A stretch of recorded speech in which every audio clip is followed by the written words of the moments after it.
Hello, hello, one and all. It's Phil, aka Philadoxical, and I'm back! And surprise, surprise, we are back with the Forgotten City. Now, one thing happened when I was ending up yesterday, and that was when I was closing everything down. I was coming back through the slums to go to the magistrate's house to start off from there. But when I came back, there's absolutely shed loads of people. Like, literally. That little tavern slash bar thing is full of people, as you're about to see. So we're going to pick up from here, interrogate people, and get stuff done. We need to speak to the priestess, find the missing younger daughter, and also go have a look in the cistern, which is somewhere, because apparently somebody's missing, and the last place they were seen was the cistern. Without further ado, though, let's jump back in. Oh, yeah! From what I hear, see, people. So many people. Stoics weren't supposed to worry about things you can't control. Hello. Yeah, but You I've not seen at all yet, I don't think. what if there is something I can do? Salve, stranger. What if Hello. there's out there To our somewhere idyllic little slice of the suffering, empire. waiting to be found? Undacious. Sounds like you're torturing yourself. Hey, Dacius. For the gods. You mean how did I end Try up to here? relax. Get That some is rest. a lengthy tale. Tomorrow Are they is just the going to talk day. over us? Rude. All right. I suppose you're Well, right. you see, I'm in the business of procuring rare and precious objects liberated from the enemies of Rome. Okay. Sculptures, vases, the occasional slave, fetch a magnificent price in Roman high society. Had myself a nice little shop in Rome, just off the Forum. Lots of foot traffic and close to the docks. Good place to be when the fires broke out. See, about 7 months ago, half of Rome caught on fire. Everyone who couldn't get to an outer gate The was Christians. open to escape by barge. So I gathered my coins and some priceless vases into a cart and had my most loyal slave girl, pretty young thing named Acantha, push it for me. All Oh, the way down the rude. river, I'm elbowing for a stampede of people, turning back now and then to make sure she hasn't legged it with my valuables. But, to my surprise, we make it, and I see this barge loading up, and it's so full it's almost sinking. But the captain's happy to take my coin, so I start boarding, and then he puts his hand on my chest and he says, "No, too heavy. The cart or the girl." He took the cart. Anyone would have done. He chose the cart. Of course I chose the Oh cart. my I mean, God, I can always come buy a new on. slave girl if I still have my money. So I put my hand on the cart, and I guess she realised what was happening because those pretty black eyes of hers go all wide. And in one swift motion, she topples the whole bloody thing into the Tiber. Yeah?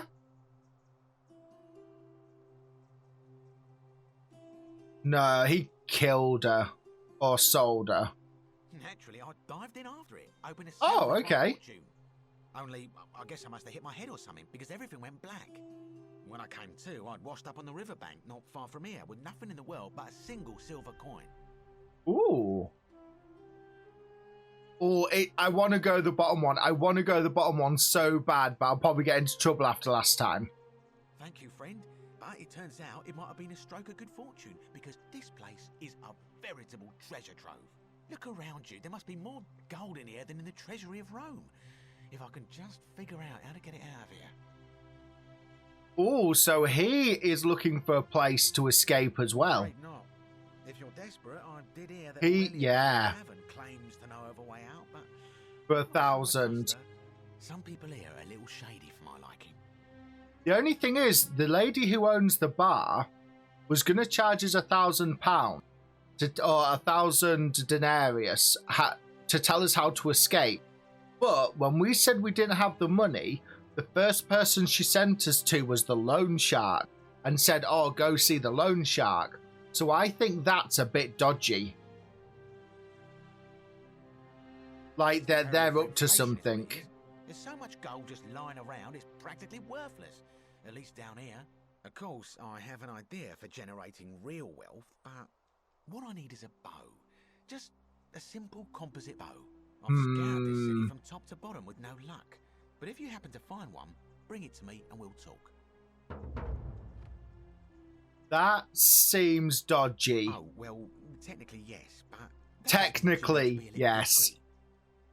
Oh no. This. Thank you, friend. I don't want to hack him off so far, but that seems dodgy. Malleolus. I mean, Centius couldn't even keep his daughter safe. And Malleolus is the loan shark.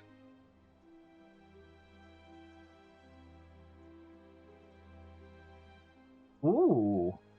How do we get him to vote for Sentius, though? Not going to happen. Okay. That answers that question. Very That... Another time. Yeah, thank you. That answers that question then. Okay, Galerius, hello. Okay, did you just growl at me like a dog, dude? I will throw down with It's you you. again. Hope you're settling in, friend. Hi, Now, back of your what's head. on your mind? You're really smooth and, like, bald. Like, how'd you get so Well, smooth? It's a long one and kind of sad, but I don't mind telling it. I'm a farmer. Always have been. I grew up in a small village in Britannia, Camulodunum, with my parents Ooh. and two little sisters. Lovely part of the world. One day, when I was about 20, my father and I were in the top paddock, loading our cart, when some Roman legionaries came along, demanding produce for their men. My father told me to run into the house for his axe, and so I did. Sprinted so fast I almost threw up. Oh, But that was not a by good the time I idea. looked back, he was bleeding out on the ground, and our cart was empty. And now he's having First dinner with one. encounter with the legions. My mother died of a broken heart soon after, and things went downhill from there. I took over the farmstead, but I was young, and it was a struggle. More raiding started before too long. We'd come outside in the morning to find animals missing, our stores pillaged. These legion thugs just took whatever they wanted. One night, when my sisters and I had nothing left to steal, there was a knock at the door. I knew who they were. The sisters themselves for like I slaves. got my father's old axe, pulled the door open real quick, and before that soldier knew it, split his face right down the middle. Whoa. There were more of them. I never saw how many, because the next thing I knew, I was waking up with a mouth full of dirt and lungs full of smoke. Oh, wow. Was reduced to ash. Oh, no. My sisters dead. And they left me alive to see what they'd done. Still burns whenever I think about it. Oh, dude. Yeah. Wow. I wasn't the only one this happened to. It wasn't long before Boudica led thousands of Britons in a rebellion against the Romans. Unfortunately, there were just too many of them. And those of us who survived, they enslaved. So, then I found myself being transported all the way to Rome to be sold to the highest bidder. I spent a few years working for my new master, learning the Romans' ways, Romanized my name and everything. Tried to escape a couple of times, but they always found me, and I'd just end up right back where I was. I'd probably still be there too, if it wasn't for the stampedes breaking out. You see, about 7 months ago, an enormous fire broke out in Rome. Everybody was running down toward the river, screaming and shouting. I'd never seen anything like it. Human beings acting like cattle. I got swept up with them somehow, and the rest is a blur. The next thing I knew, some stranger was dragging me out of a river. Stumbled across this place, and I started my life over again. Well, I mean, that's a really sad story. Yes, he's got a new beginning, but I don't know if saying I'm glad things worked out for you in the end is the right thing to say. That's what I thought too, for a while. But it seems the gods aren't done tormenting me yet. See, I finally had my own farm again, safe from the grasping hands of the Romans. Or so I thought. Until Sentius the Decurion demanded I hand over all my produce. It's for the good of us all, he says. Only he takes the best bits for himself, of course. He even told me if I refuse his demands, I'll break the golden rule. I'm not sure I believe him, but then, what if he's right?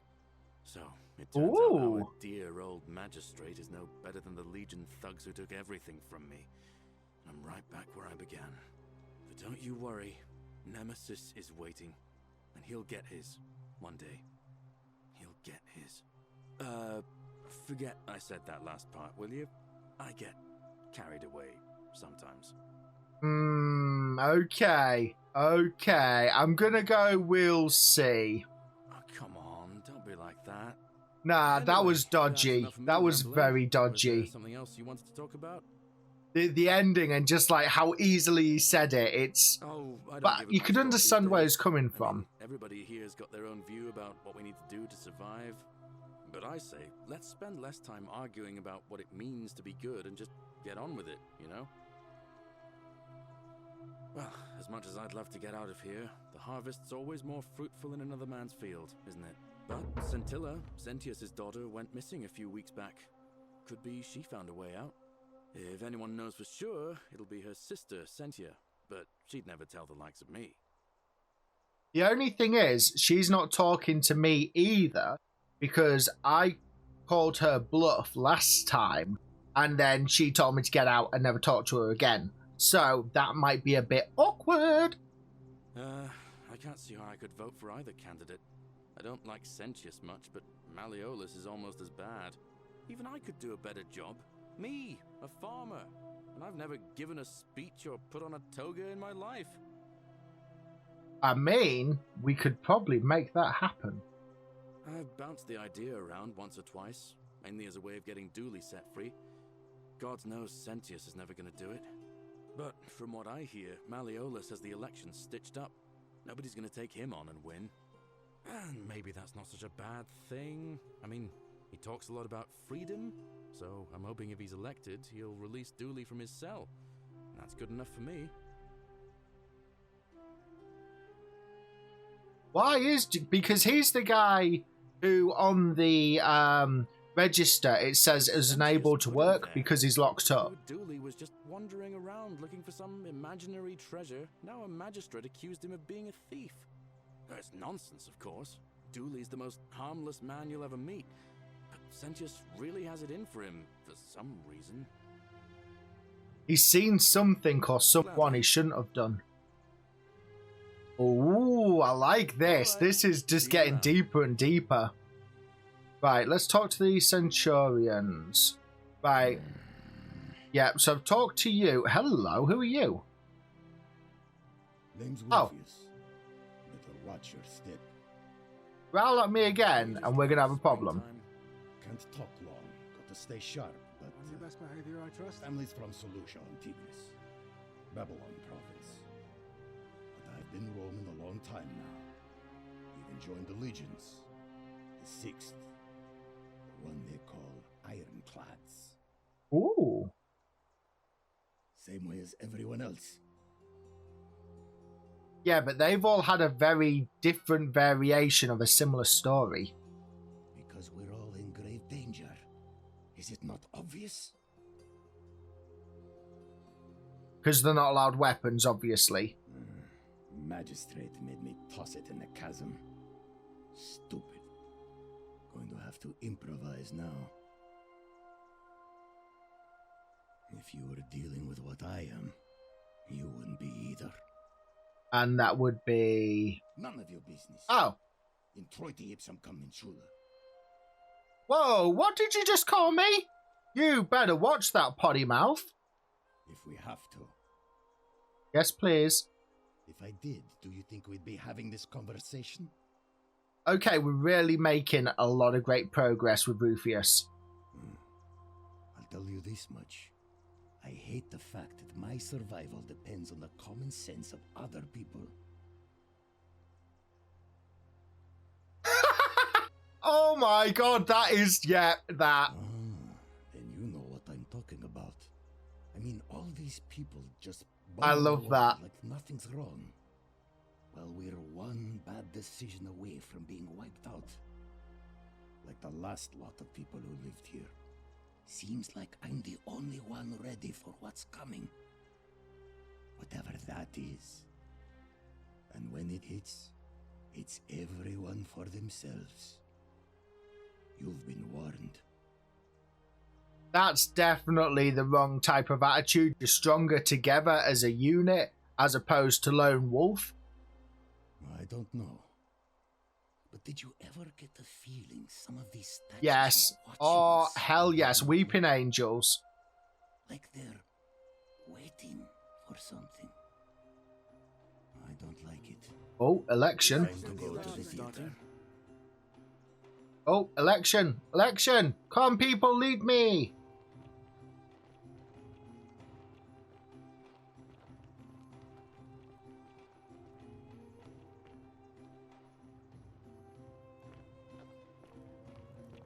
So,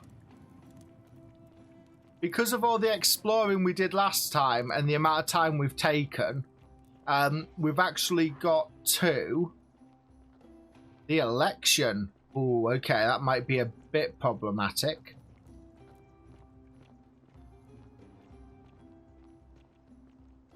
I want that statue to move so we can get, there's like a gold chest at the back. Oh, where are we going? Where are we going? Oh, this might be the top part of the cave system we saw before. Yeah, because before it was up there, it came out.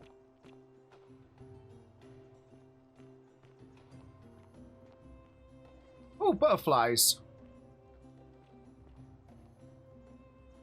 Golden butterflies. There's something up there. But the only thing is we can't climb the vines.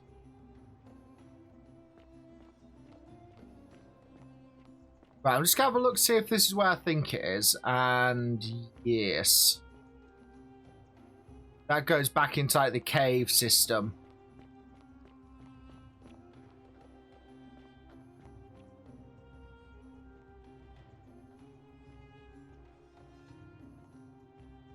Oh, they died kind of like cuddling up. We have a 4-8 body of voters gathered here to elect the city's magistrate. The candidates are Sextus Me. Imperiosus and Marcus Malleolus Gurges. Am I allowed up there? As agreed, we shall dispense with ballots and candidates will abstain from voting. Let's make this quick. As I say your name, call your vote. I'll start with you, Horatius. Sentius, of course. Georgius. Malleolus. Dacius. Malleolus. Oh no. I abstain. I'm just here to observe. Virgil. Ooh. Malleolus. No, Malleolus is winning. Malleolus. And finally, Malleolus has won. Dacius. Malleolus. Who else? That's rigged. Citizens, you have made your decision. The lone Your shark. new magistrate is Marcus Malleolus Gurges. Hail, Magistrate Malleolus. I said, hail, Magistrate Malleolus. That's the gladiator. That's more like it. Yeah. Thank you. I am delighted and deeply honored to have been elected your magistrate. And now, I make this solemn promise to you, good citizens. Under my leadership, you will finally enjoy the freedom you deserve. No more shall you walk on eggshells, fearing simply to live and Oh breathe, no, he's going to because break the golden tyrant rule. Sentius told you it was forbidden. For my first act as magistrate, I hereby announce a day of celebration to mark Oh the end no. of the era Right, we better get ready to run. of the golden rule is no more.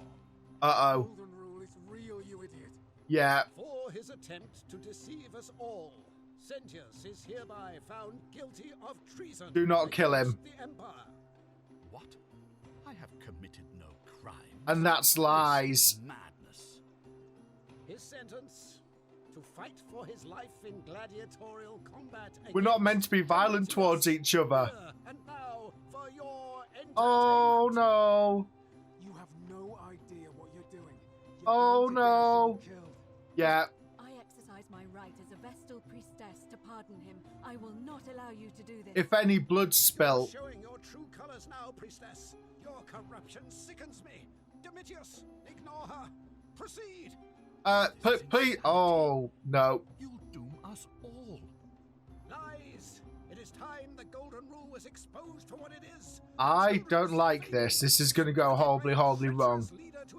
I didn't even want to test the golden rule this way, but he's going to anger the They've gods. been planning this all along. Shut up, all of you. The magistrate has spoken.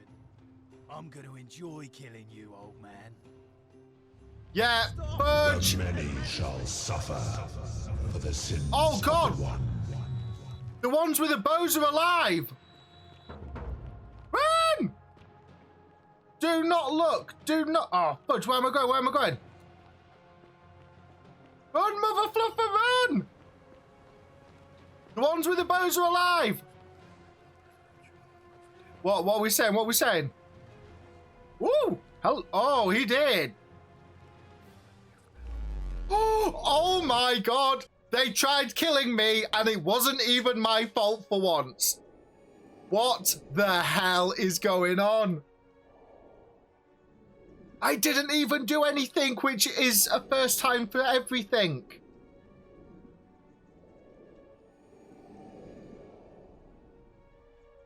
We're like 10 minutes in and already we've like failed. Have we failed? Oh, we got an achievement, so maybe it was mandatory.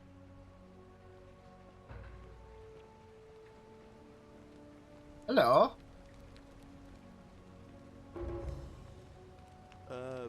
Salve, friend. I'm Galerius.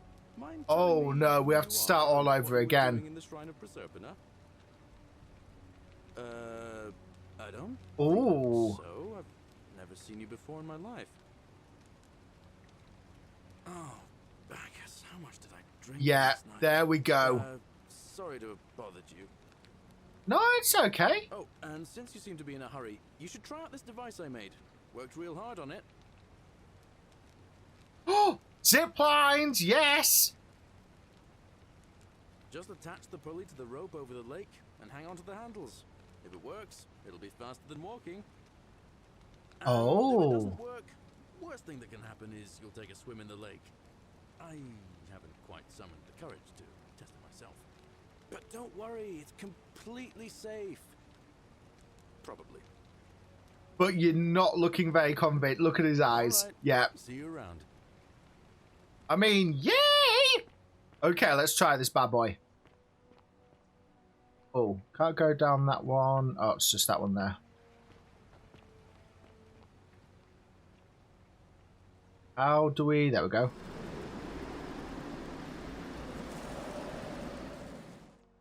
Ooh, that's fancy. Right, he's going to say, come and see...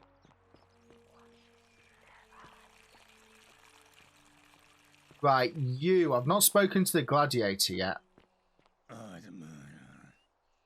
So, you what? Hello? Malleolus isn't receiving visitors at the moment, it being election day. Who are you, good sir? The name's Domitius. You want to get to Malleolus, you go through me. Oh, okay. Nice to meet you. Too bad. Oh, He's God. busy. Unless... No. You don't look like you could afford it. I'm glad you asked. See, he's a busy man, and this is an important day. He'll be inside Because he's practicing rigged his it. victory speech for tonight. Left me strict instructions he doesn't want to be disturbed. So if you want to see him, I'll need something valuable in return. Okay. Such as... Because if we offer him too little, he might get offended. Dunno. Something good. Wine. Bribe? That's such an ugly word. This is how they're getting around the golden rule. A tribute to me, your soon-to-be patron. Just make it good. I think it's gone on long enough, and Malleolus is going to put an end to it once he's elected. We've already lined up the votes he needs to win. Just stay out of our way, and we won't have a problem. Yeah, they've rigged it. Malleolus, of course. If old man Sentius can't even protect his own daughter, how can we trust him to protect us? Oh, now probably if he does, he won't tell us. When Malleolus wins the election, yeah, this place will change. You won't even want to leave. You'll see. Okay, we're not going to talk to him about the tribute. Whatever. Just remember, I'll be watching. Yeah, because I think he will take it as an insult if we don't offer him enough. Oh, what's this? Is this, Oh, hello. Cistern, we needed that. Yeah. I wasn't, but I know I... Yeah, there we go. Contrary little cap at murder, aren't you? I'm a what? Nobody's told you about Hannibal. He's the one that went missing. Why do I have to do everything round here? So, there was this guy called Hannibal, right? Funny And he had all the elephants, and they went over the Alps. Looking for junk he could clean up and sell. Oh, wrong Hannibal. One day, a few weeks back, he comes out and tells me the cisterns are haunted. Oh, Said he could hear no. spirits wailing. Of course, nobody believed him, because who trusts a Carthaginian, right? Ooh. Anyway, a few days later, he goes back in. Wait, it might be the right Hours Hannibal. go by, and he hasn't come back out, yeah? So I go down after him, and it's dark. But in the distance, I can just make out his body, sprawled out on the ground. And hunched over him was something that made my blood run cold. No word of a lie.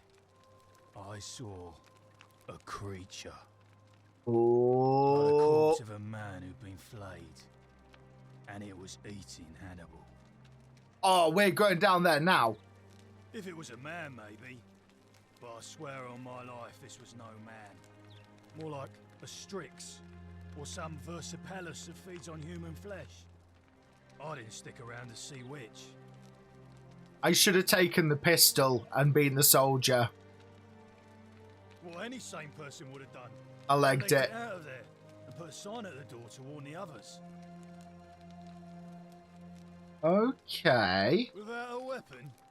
Well, it's your funeral. But we're not meant to have weapons. That's the problem.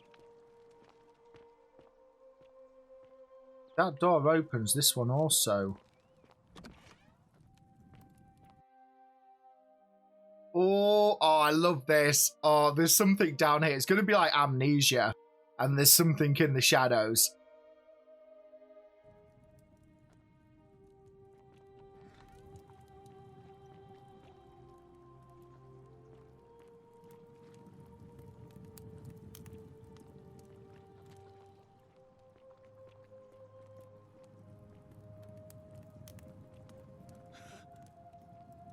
Oh, crap! No, run, run, run, run, run, run. I take it back, I take it back. Whatever it is, it's coming. Run, run, run. Load, load, load. Run, run, run. Load, load, load. Maybe I shouldn't have had the torch on. Maybe the torch was a bad idea. Run! Right, okay. I might get a weapon. Oh, is this breaking and entering? This feels very breaking and entering. Yeah.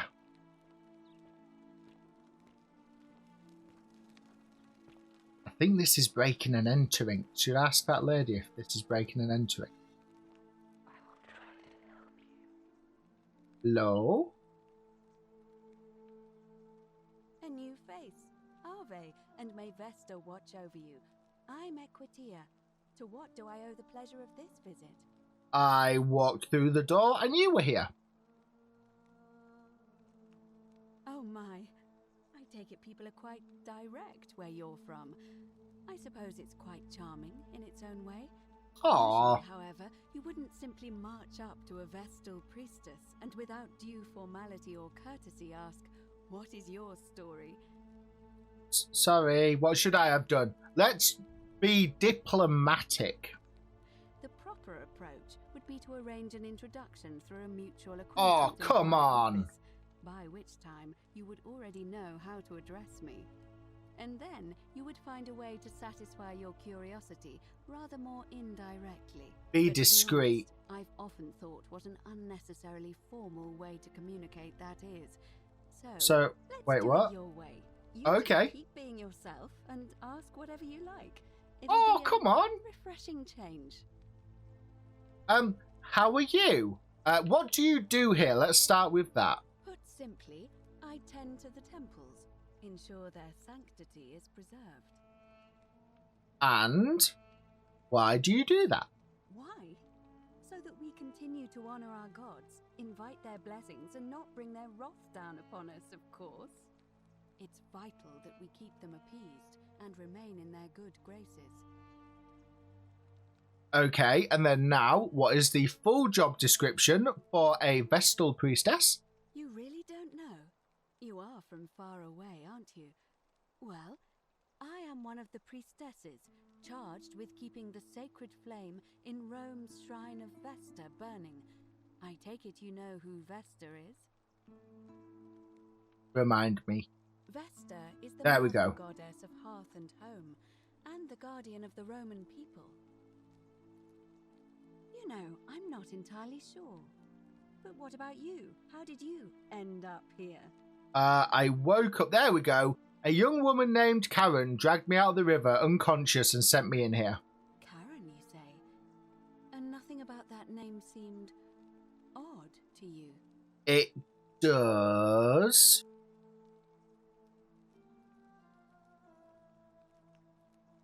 You do?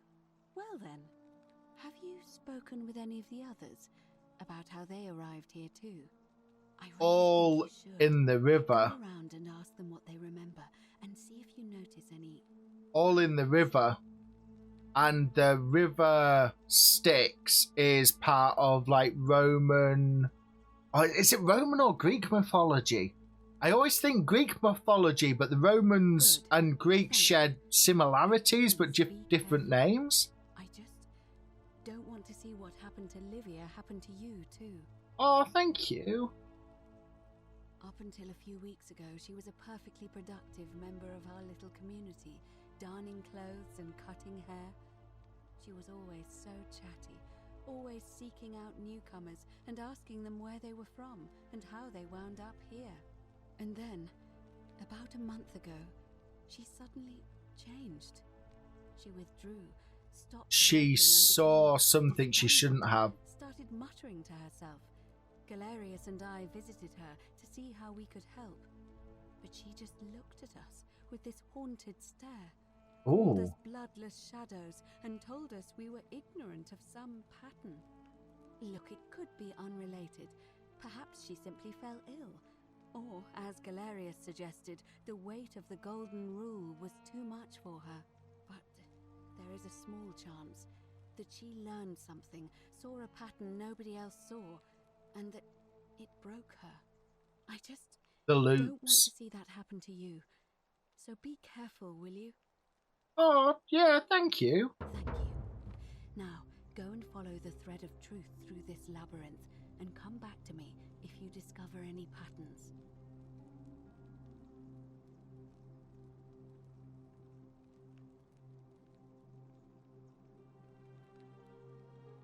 And did you notice anything? A pattern? Oh, well then. Keep asking people how they wound We're up gonna here. need to go I don't speak to want him us rush again. to any conclusions yet. Livia's fate weighs heavily on my mind, and dictates we should be sure. Yes, you should ask the others first. I don't, I'm afraid. It seems to me we're exiled here until the gods judge us, one way or another. Everybody arrived by getting dragged out the river by a stranger after a great catastrophe or fight. So I think they died, came on the river Styx. I'm going to have to Google what the Romans called it. And then the stranger is perhaps the ferryman who used to bring the souls in mythology. They've never been particularly concerned with our misdeeds, as long as we've kept the peace of the gods. We asked for blessings, for good health, bountiful harvest, military victory, and in return, we offer praise, wine, incense, or animals. But here, it seems they require much more of us. I find myself reminded of an especially pertinent tale from our great poet Ovid in his epic Metamorphoses. Would you like to hear it? It is rather long. Yes, please. Wonderful. It goes like this. Baucis and Philemon were an old married couple living a humble life in a small town. One night, the town gets a visit from a couple of vagrants. They go from door to door, asking for a place to stay the night.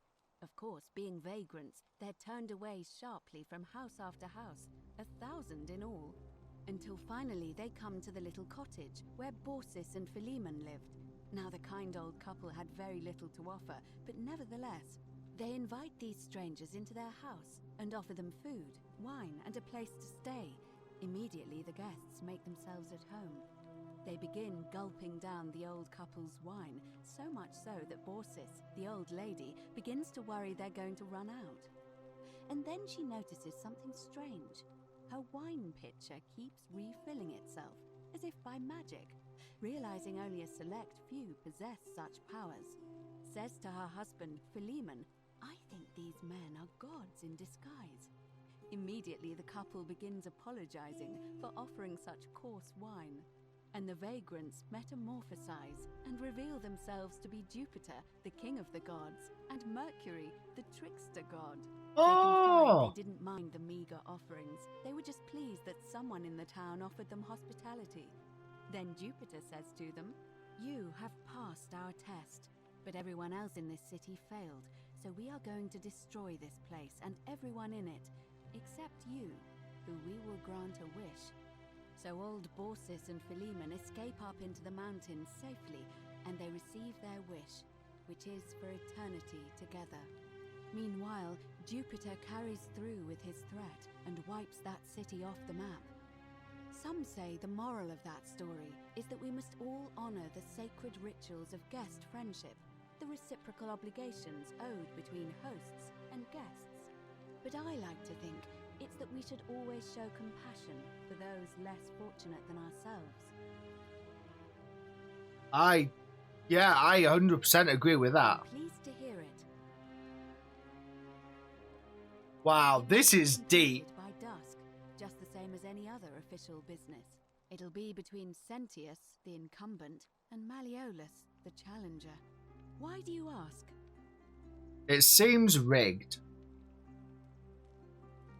You can, assuming they're eligible and willing to accept the nomination.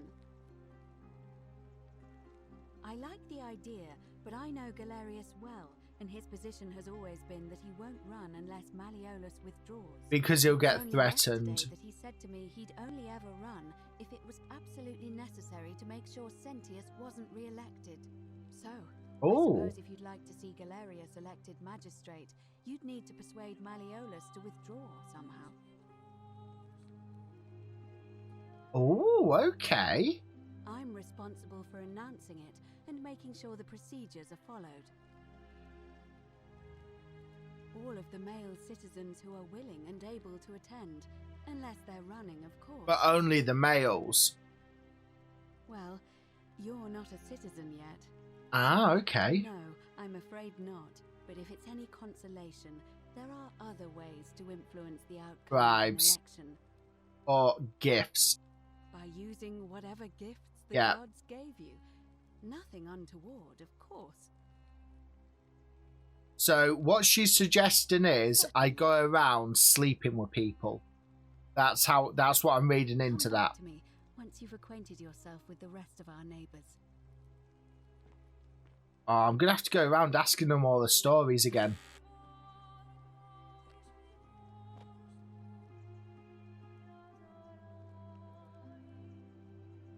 An anonymous friend to Octavia, may the Lord bless and keep you.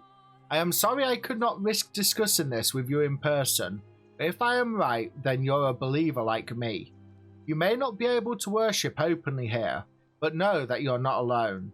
If you ever feel like you need somewhere to pray, there a special place waiting for you deep in the caves behind the theatre. Turn right at the first fork and again at the second.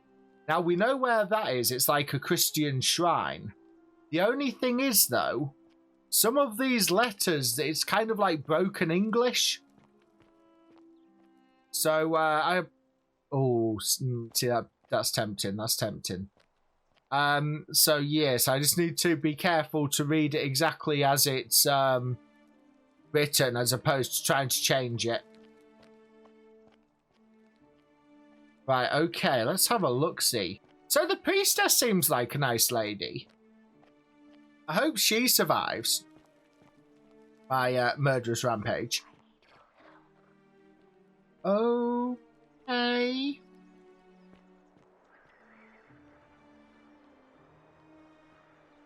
some sort of tablet.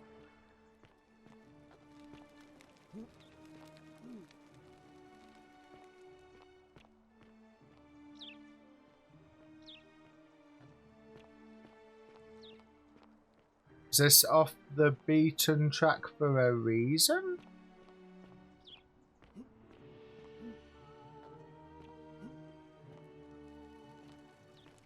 Ah, seems okay. Right, we need a tribute for that Muppet. Right. Let's go see the daughter and ask her about her sister. Hello. Another one fresh out of the baths, I take it. Oh, yes. One is. Ugh, I wish Horatius would stop letting barbarians Oh, here we go. in here. What do you want?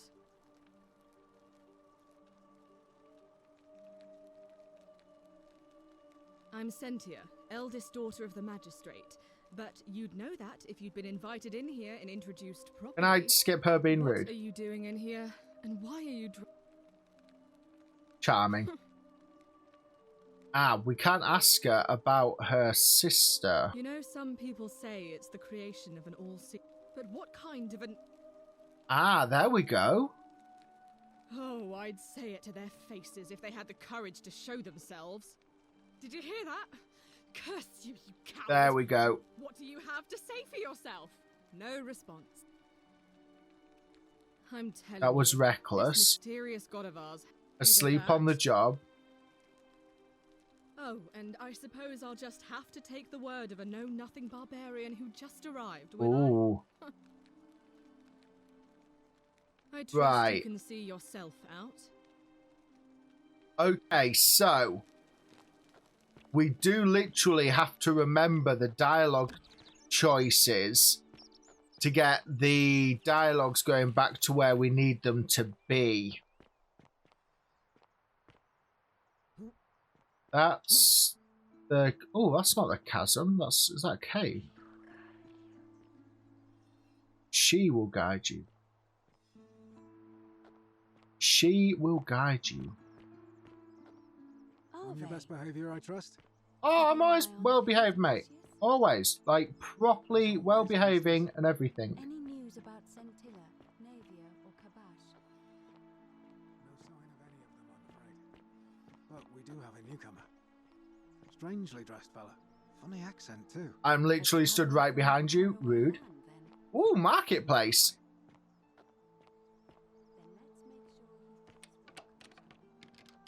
Of course, Priestess.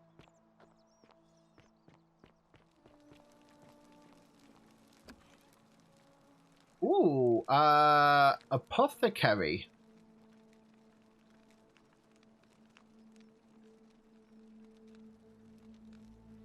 What are you doing in here? Can't you see this woman is dying? She's been poisoned. She needs the resin of a plant called Silphium, but that Culas cumulates Decius won't give it to me. Oh no. It's too late.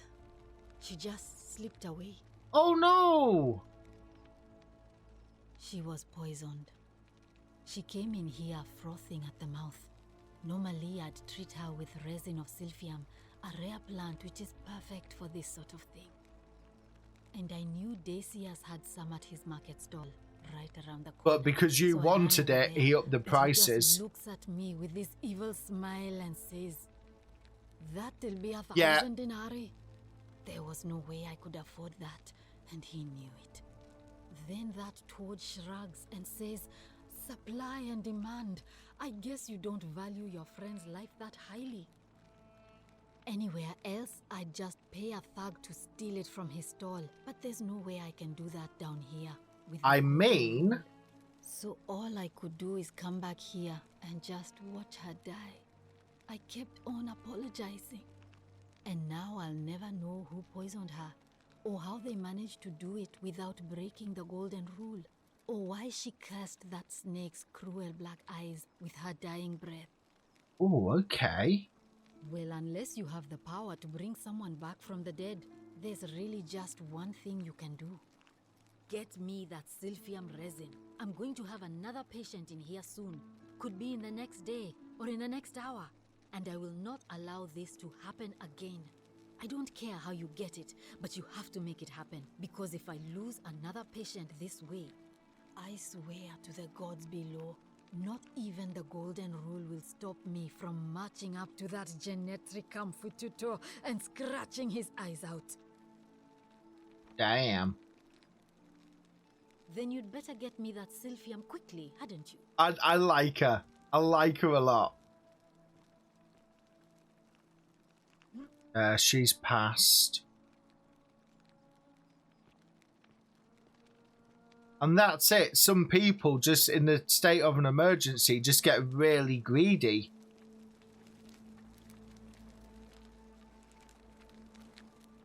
May Apollo No scrolls or anything. Oh, he's got a... Yeah, I might have to blur the midsection. There's a lot of penises around here. And they're just hanging out. Right, who's this guy I need to give a kicking to?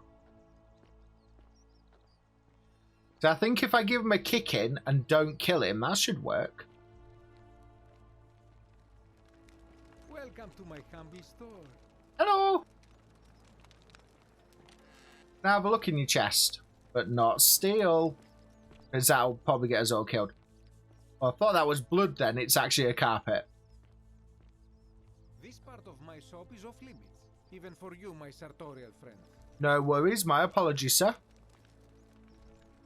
Greetings. I'm Georgius.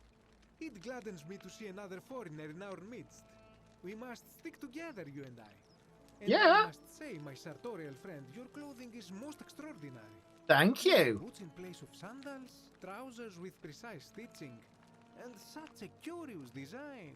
I have traveled distant trade routes from the markets of Damascus to the farms of India, and never have I seen anyone dressed quite like you. Tell me, I must know, from which exotic part of the world do you hail? Britannia.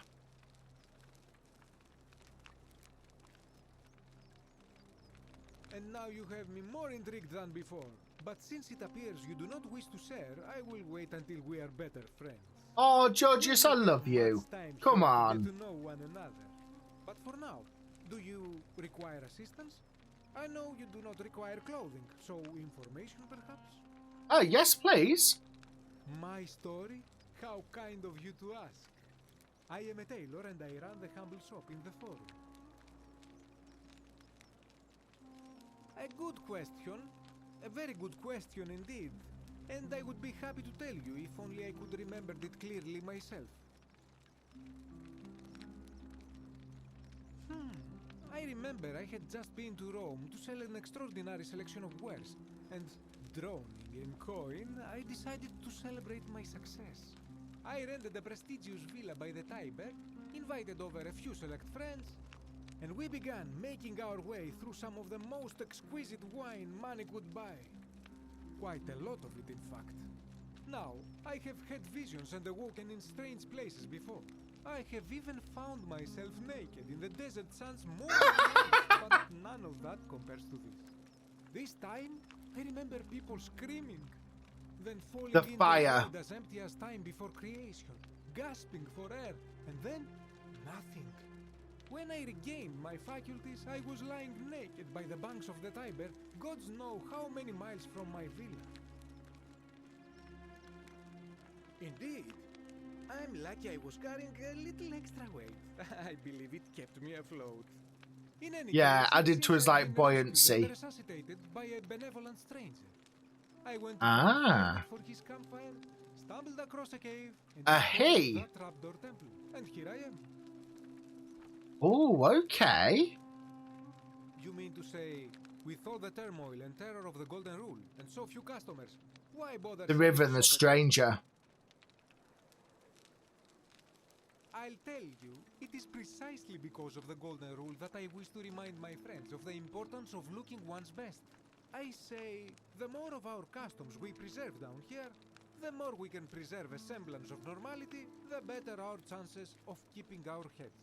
Don't you agree? Yeah, give people something to believe in. you like? Shh! Not so loud! What are you playing at? Oh, okay. Have you not been told about the last attempt? No. Oh, then I suppose this duty falls to me. Ah, it is a long story. Please go on. Of course, the first question any of us asks when we first arrive is, how do I escape? It is only natural after all. And scaling the chasm wall is out of the question, for it is simply too steep and too far. But as they say, if the wind fails, use the oars. And here the second option is to leave the way we came in, through the shaft above the bathhouse. See, the shaft is quite high, but if one gathered up enough wood, one could make a series of ladders and climb one's way out. That actually sounds, yeah, logical. They have. I am getting to that. Oh, sorry, continue. There was an attempt made by resourceful fellows who lived here some years ago. They even decided to keep records of their escape attempt for posterity. Unfortunately, as soon as they began to carry the first ladder down the hallway, they heard a godlike voice shake the entire city. The golden rule.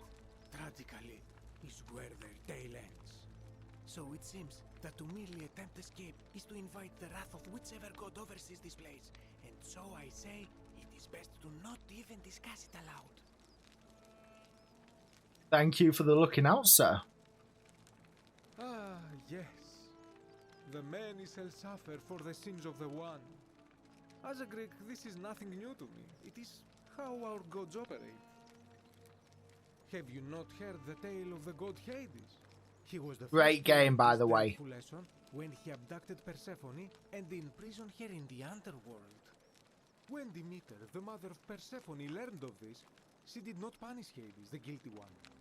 Instead, she changed the climate of Earth so that it became hot and dry. Nothing grew. The grain turned to empty husks and the rivers dried up. Innocent people died by the tens of thousands until at last the other gods were forced to act, lest they have no worshippers left. So yes, we know this rule. This has always been the case. The Golden Rule has merely brought it into focus. Ah, okay. If we are to survive, I say we must each keep the simple wisdom of Thales of Miletus, first of the 7 sages of Greece, who said, avoid doing what you would blame others for doing. Yeah, not everyone believes that. Regrettably, I think you are correct. Yeah. For even if 99% Okay. of us adopt this principle, that will never be enough. There's still the Sadly, 1%. no matter how well we protect ourselves, the life's work of many good people can be undone in the blink of an eye by a single selfish act. And in this case, they all get killed. Ah, the voice of experience. I am sorry for your loss, my friend. But on a lighter note, I will say one thing for the Golden Rule. For all their grim and haunting poses, these golden statues do make magnificent models for my clothing, do they not? 3 mannequins. Oh, who are you gonna... That, my friend, is quite the dilemma. But after some reflection, I'm leaning toward voting for Malleolus. Oh, I please do not don't. enjoy the thought of another visit from Domitius if I voted the wrong way. Nothing comes to my mind, my friend. But we need to look out for a way to protect people I from the hope that our muscle. paths cross again soon, my friend. There's so much to kind of like remember and take in and process and like work out what pieces fit together like a massive jigsaw.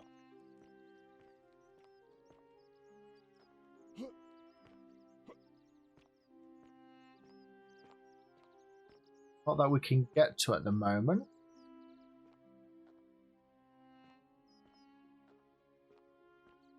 I'm just making sure that there's nothing kind of like hidden out of sight. That's a recipe for bread. That's literally just, yeah, loaf of bread. With a little bit of string around it for some reason.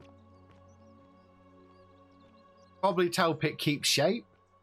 That's Decius. We know what he wants from us.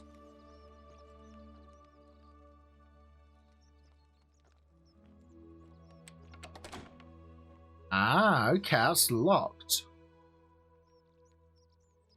Oh god, his wish list.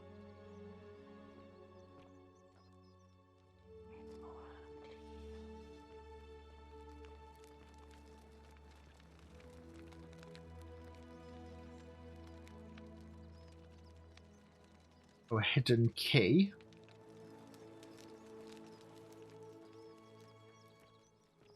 So we know he wants me to talk to him when I've got my hands on a bow. Salve, Dooley. Ah, the prison cell. Am I going to die? I don't think so, my friend. It's election day today. Perhaps our new magistrate will be kinder than Sentius and let you out. I hope so. Galerius, what happens when you die? Oh no! Anytime soon, Dooley. My mother told me, when you die, a ferryman helps you cross a river, and your River spirit Styx. lives on in the underworld. Is that true? Well, yes, but Is it true that if you were good, you get to go to Elysium, but if you were bad, you get punished forever and ever in Tartarus? something like that, but If I die and go to Tartarus because they say I've been bad? I'm not going to let that happen to you, Dooley. I promise. Thank you, Galerius. He's got a big Thank you. tablet behind Now, him. I have more work to do, but I'll visit you again soon, alright? Hi, Dooley. Hello? Hello, how you doing? My name's Dooley. I live here now because I got in trouble and they said they had to lock me up. Oh, well, it's not what did he do, what was he accused of? I don't know. I don't remember things so good. I think it's just because I was looking for treasure. Oh, Yes, but I wasn't. I was just looking. They said I did it more than once, but I can't remember things so good. Then they called me mean names. They called me a liar, Billy. oh, a liability, yeah. Yes. They said I have Not to a live liar, here but now. oh, I love Dooley. Gave me this letter. But I'm not good with words. Do you think you could read it for me? Yeah, he's got like this presence of innocence about him. Magistrate Senatus to Dulius, I am writing to you in relation to your incorrigible antisocial behaviour, arising from your obsession with an alleged lost treasure. While I am sympathetic to your plight and the passing of your guardian Hannibal some weeks ago, I wish to impress upon you an important message. The treasure you seek does not exist. Given your memory limitations, it seems likely you simply misremembered. More importantly, since you have on several occasions been caught trespassing, including around the cisterns which are strictly off limits to all citizens, I have reluctantly come to the conclusion that you are a liability to this community and must have your freedom limited, lest you break the golden rule. It is my hope that this letter will assist you to remember why you are incarcerated should you experience further lapses in memory. But the only thing is that the poor Dooley, the poor bloke, he can't read it, so he still doesn't understand. My treasure. Yeah. My friend Hannibal used to look after me. He said he always would. And got eaten. But then, he died. It was very sad.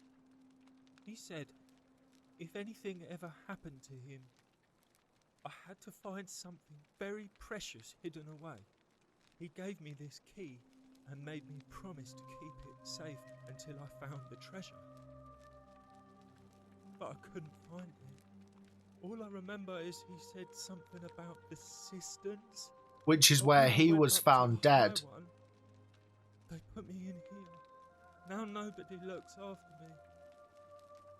Except my friend Galerius. And Don't you just love the springtime? Priestess lady. Oh, somebody behind me. She's a nice lady. Oh, yeah, we can try and help him. Hannibal said I shouldn't give it to anyone I didn't trust. But maybe you could help me get out of here. Then I would trust you a lot. Yeah, let's try and help him. Galerius already tried that. He said the magistrate wouldn't listen, no matter what.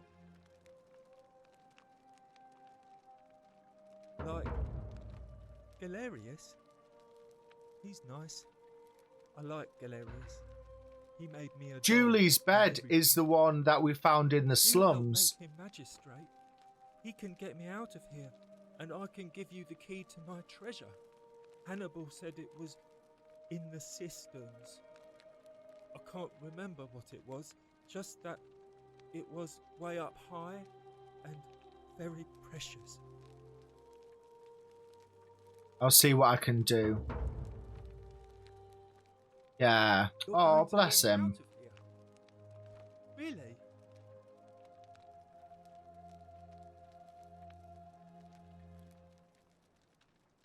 Galerius already tried that. He said the magistrate, Yeah, so we've had that bit. like, Oh, he's you just know, repeating. Hannibal said it would. Gold? You mean treasure? My friend Hannibal used to look after me. Yeah, he just repeats like the same Gave voice me- lines. All I remember is he said, now nobody. Bye bye. Right, okay, so we need to get a few extra like side missions done to be able to get more progress on the main missions. My only issue is it's getting dark. Help! You have Oh, to do hello. something. A man arrived in the baths. A real nasty sort, with his face all covered up. And he's got a weapon. Oh, You have to do something, or he's going to break the golden rule. Fabia, but now's not the time. oh Are you okay. going to help or not? Yes, certainly. Thank you. He's still in there, somewhere. So we need to go to the baths. Find me in this empty Or the shrine when it's baths. over.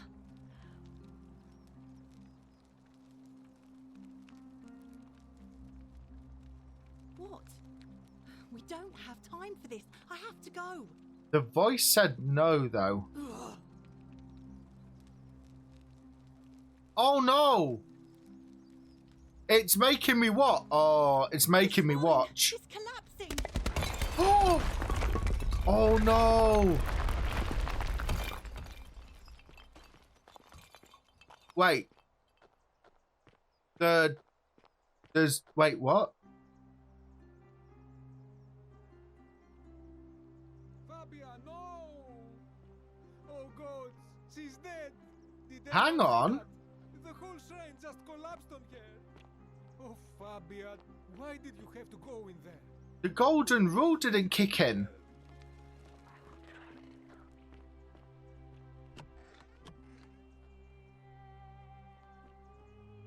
The gold... Oh. Maybe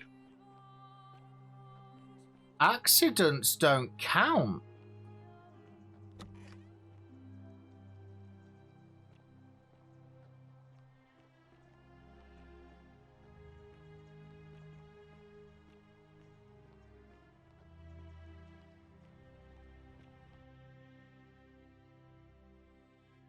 We might have to go back and do the baths first. Because if this is going underground, there might be more of those runny, screamy skeleton things. And I've got no way to fight them off. This seems very suspicious. Oh, there's somebody down here. And I found a plaque.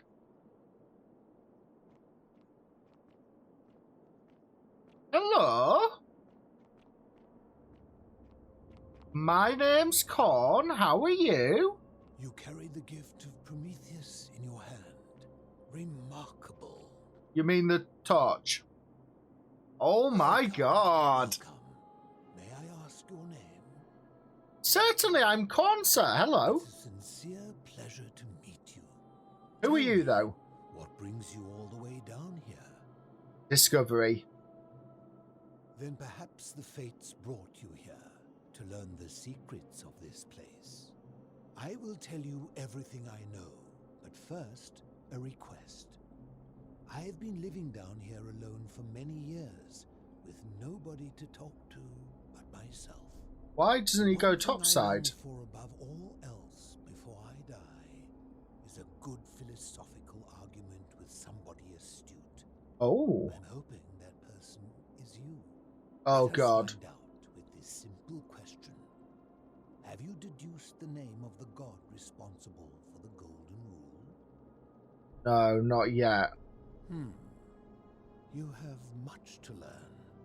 It's best if you figure it out on your own. Come back once you've made progress. Okay. So there's somebody in the cave.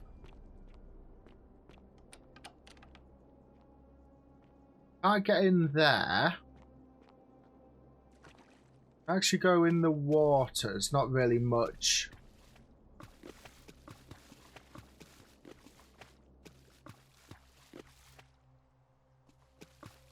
Yeah, I was just wondering if there's anything on the other side of the waterfalls. Oh, I have to remember that's there. Well, I need to remember he is there. Not that, him. I also need to be careful because we're getting close to what did they call it? The council meeting where they're going to vote somebody in, the election. So I need to be careful about time. What I might do is we'll go see if we can get this herb, and then maybe we can use it to save whoever died straight away after we've gone through the portal again. I'm just trying to think, and it's all about planning ahead and getting things done and seeing what we can do to make it easier. And then when we've got so many tasks out the way, then we can continue on exploring.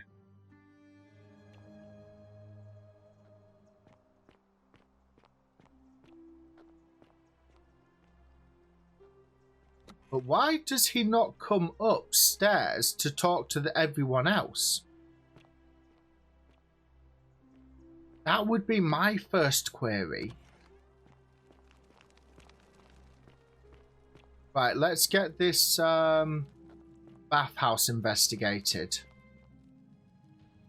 Oh, hello. Stop right there. I'm looking for Tiberius Quinctius Crispus, otherwise known as Quinctius. Do you know where he is? I've not met him yet. I'm not sure I believe that, so allow me to explain something to you. He's a bounty hunter or assassin. Here with orders from Emperor Nero himself to find and execute the cultist Quinctius. He's a Christian. Crimes against the Empire. So, if you tell me the truth, I will allow you to live. But if you lie to me or otherwise obstruct the Emperor's business in any way, I will put this arrow through your chest. Is that understood? Do need a bow. Thank you. Now tell me, who are you people, and what is this place?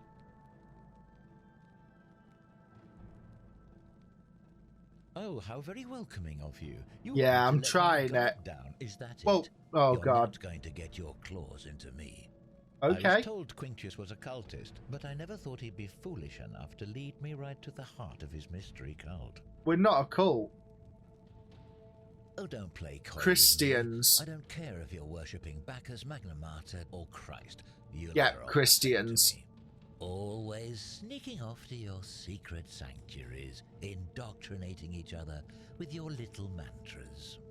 The Emperor Do you may mean have the tolerated Bible? your activities up until now, but after what Quintius did, those days are numbered. You say that, but if you're not a cult, then why go to such great lengths to keep this place a secret? Because we can't escape. Yeah, we're trapped. So you admit you're not allowed to leave. It's not that we're not allowed to leave, we physically can't leave, there's no way out. Threatening me is not going to help you. Oh Not in no. any case. That sounds an awful lot like a cult to me. Should I And just saw go the try and inscription find... saying, "The many shall suffer for the sins of the one." I take it this is some kind of mantra you all believe? Yes. It's a warning. A distinction without a difference. You've clearly been indoctrinated into this nonsense. Now tell me, where did you lot get enough gold to make all these statues? Oh, he's not going to believe me. You lot are practicing human sacrifice too. You people disgust me. Oh, wow, okay. Yeah, he's distorting everything we tell him to meet his own, like, vision of what we're doing. Yes, because I'm the real villain here. Glad we agree. It's all clear to me now. The secret sanctuary, the indoctrination, the mantra, the human sacrifice. You're cultists. There's no doubt in my mind. What baffles me is how a person can believe in something with such zeal. They just can't see what they've become. However, you still have a chance to redeem yourself by telling me where Quintius is. Do not waste it. Oh. We could maybe tell him about the bathhouse if we come straight to him and don't talk to Fabia, Very well. and then he gets killed and we get the bow. 40 to 50-year-old man with distinctive eyes, one green and one blue.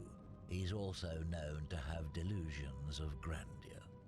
The Emperor says he and his cult, your cult, are responsible for starting the fire which burnt half of Rome to the ground and killed thousands in the process.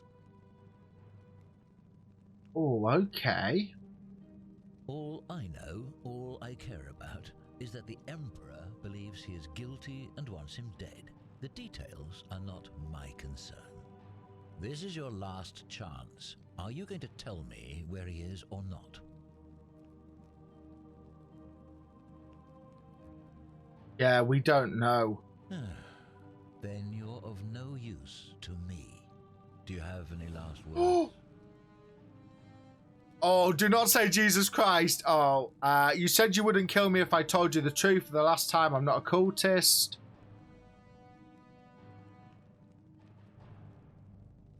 Oh, I'm just going to be cocky. No, wait. I want to say Jesus Christ just to wind him up, but then he's definitely going to shoot me. And there's a simple explanation for that. I lied. But if you want to know the truth before you die, here it is. Once I'm done with you and Quintius, I intend to kill every last one. We need to run as soon as we get the chance. And I can think of nothing I'd enjoy more. The many shall suffer for the sins of the one. I've been shot.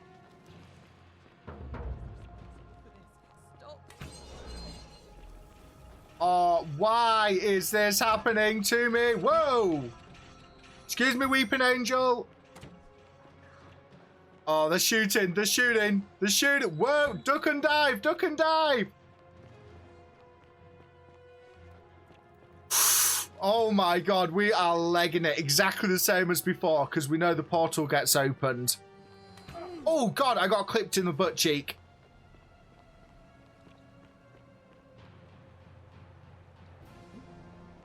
Jump! Oh, that was close.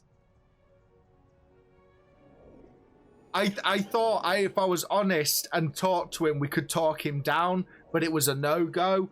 Right, we're going straight back, and I think if I lure him into the bathhouse, we can get him to get killed by an accident, take the bow, and then we're good to start another mission. The only thing is my health is down.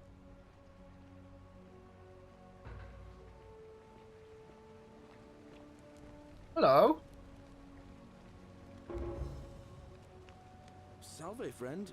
Mind telling me who you are and why you look like you've just taken on a gladiator and lost? Do I lose health every time? Oh no. I think so. I've never seen you before in my life. This is the same as before, yeah. Yes, how much did I drink last night? Sorry to have bothered you. No, it's okay.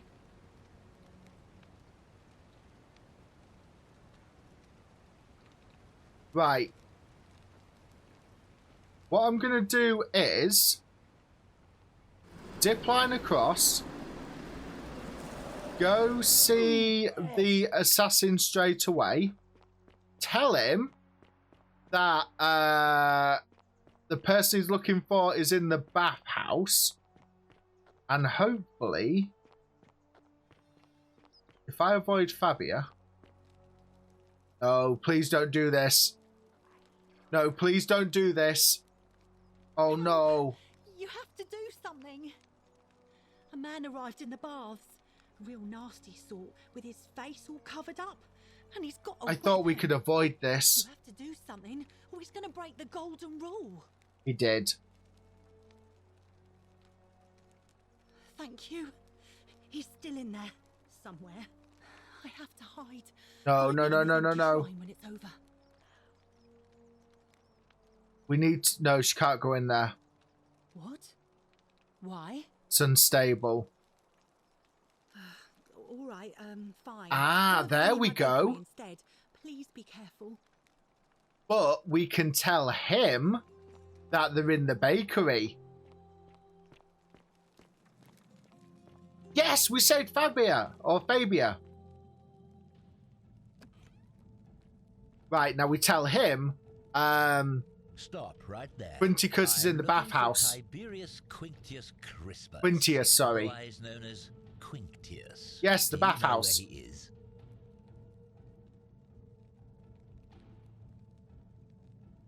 Thank you. There we go. For your service to the Empire, I'll let you live for now, but you'd best make sure our paths don't cross again. Well, he was gonna kill me. Just, you know. He was gonna open fire anyway. We knew that. If they couldn't survive, how can we? Lots of foreboding going on. Has he actually gone up there yet? Oh, we're getting there. I'm just looking for like graffiti and carvings just whilst this guy toddles up there. Then I don't look like really sus when I'm stood there when he dies. Like now. Hello. Oh. Oh no. Oh, that's horrible. Let me just have your bow. Yeah, we'll have that. We've got bounty notice. Oh. Now, he's already explained about that. Take some arrows, take a denarius, and a jump of celebration. A victory jump, if you will. Right, okay, Quinticus. What I need is 1,000... Ari, hello. You there. I'm sorry to trouble you, but I couldn't help but notice that fine... I don't trust him. No idea how you managed to get your hands on it, especially in the light of our dear old magistrate's ban, but I'm impressed. And before you ask, no, I wouldn't dream of trying to buy it from you. I have no use for a wooden bow myself. Okay. I would like to propose a joint business venture of sorts. I'm listening. Tell me, do you have any idea how people here end up as golden statues? No. Oh, well, fire bows. Oh, the statues turn other statues. Figure it out. Supposedly, 1 or 2 of those arrows is enough to turn a full-grown man into gold. Now, of course, that is a travesty, a terrible, horrible waste of human life, which has to be stopped. And yet, on the other hand, I can't help but think of a tale told by that Greek fella Aesop, the goose that laid the golden egg. With the ability to transmute organic matter into gold, one could create infinite wealth. Use your imagination. Golden animals, insects, trees and plants. The Midas touch without the drawbacks. We are talking riches beyond imagining. And even Go if on. we were to split all those riches between the 2 of us, half of infinite wealth is still infinite. Interested? I think the Golden Goose is meant to be a cautionary tale with, yeah. Look, I might have skimmed over that one, but don't be so... Yeah, there we go. Are you interested or not? Grossly unethical, I like it. I'm not suggesting we use such a bow on people. There's no profit in breaking the golden rule. Excellent. So the first question is, how do we get our hands on one of those golden bows? Now, I have a plan, but first, tell me, are you familiar with the story of the goddess Diana? Let's say no. No problem. Allow me to explain. Diana is our goddess of the hunt, the moon, and the underworld, depending on who you ask. The one thing priests and poets agree on is that she carried with her a golden bow and a quiver of golden arrows. Ah, we've got arrows. That there is a shrine of Diana in this very forum, with a prominent statue of the goddess herself. And would you like to guess what she's holding in her hand? A bow. Precisely. I can't tell you how many hours I've spent in that temple staring at it, trying to figure out how to retrieve it without breaking you-know-what. Oh, gods, no. If you tried that, we'd all be dead within moments, I'm sure. No, here's what I propose. You give your bow to me, I cover it in a thin layer of gold leaf, and we create and replace it. a golden bow. Then you enter the shrine, extinguish the braziers, and under cover of darkness, swap out the fake for the original. It's not theft exactly, it's more of a trade. But make no mistake, this is a sounds very dodgy. There's no way of knowing where it will lead. But in my experience, all the best adventures begin with a risky first step. Now, you must have questions. Ask away. Why can't... Well, he didn't have a bow. That's why he couldn't do it himself. I'm more of an ideas man. Yeah. Whereas you're obviously the more resourceful and heroic type. I have complete confidence in you. Because the gods would see you, of course. Hence my proposal. This is sounding really, really dangerous. And he's like, you can do it. And I'm like, hell no. All mankind. Do you think he was worried about the danger? Only because he was silly enough to get caught. Okay. So, are you in, partner?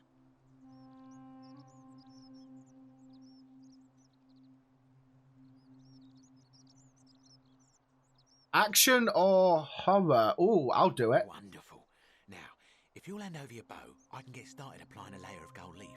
This is a quality weapon. Now, bear with me for a moment.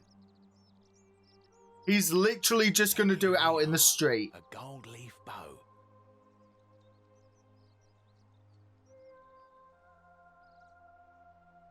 Now, I've gone and unlocked the Shrine of Diana for you, so as quick as you can, head on inside.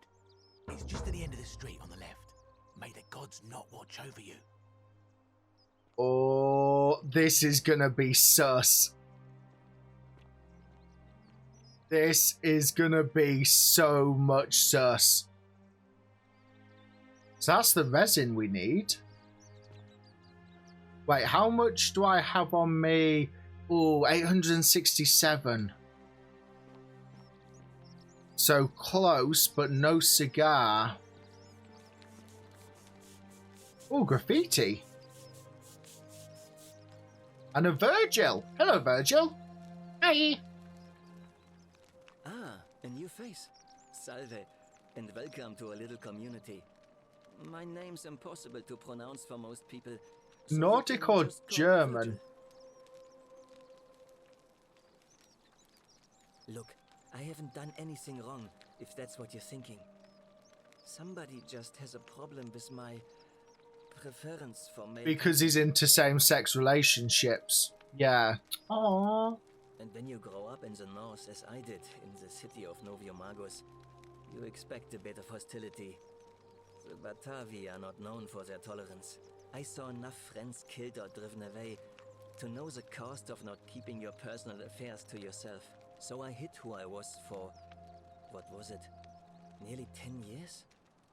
Watching what I said and where I looked. But he thought he could come out whilst he was here, a new start. Isn't any better than the thing you were afraid of. Needless to say, since I'm now living underground, halfway across the known world with an assumed name, my openness didn't go down well among the enlightened folk of the Batavi. Nice of you to say, but not necessary. In any case, the Romans are far more accepting, and among them, I get to be who I am. Or at least I thought that was the case. Except a few small-minded people.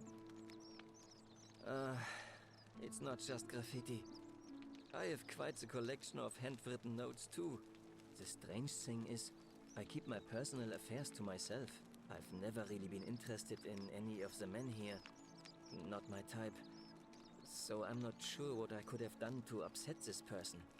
If I had to guess, I'd say it's probably one of those cultists. One of the Christians. Strange bunch. They insist there's only one God.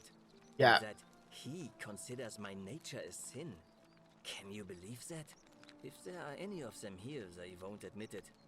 Not since they supposedly burnt down half of Rome last year and went into hiding. All I know is if these threats keep escalating, eventually my secret admirer is going to cross a line and break the golden rule. Okay. Who is it? Oh, that's true. We did find the incomplete note. You went snooping in his place? That was risky. We're lucky you didn't cross any lines. Have you spoken to him about it? Not yet, but we will. To him myself, but I think that would just inflame the situation.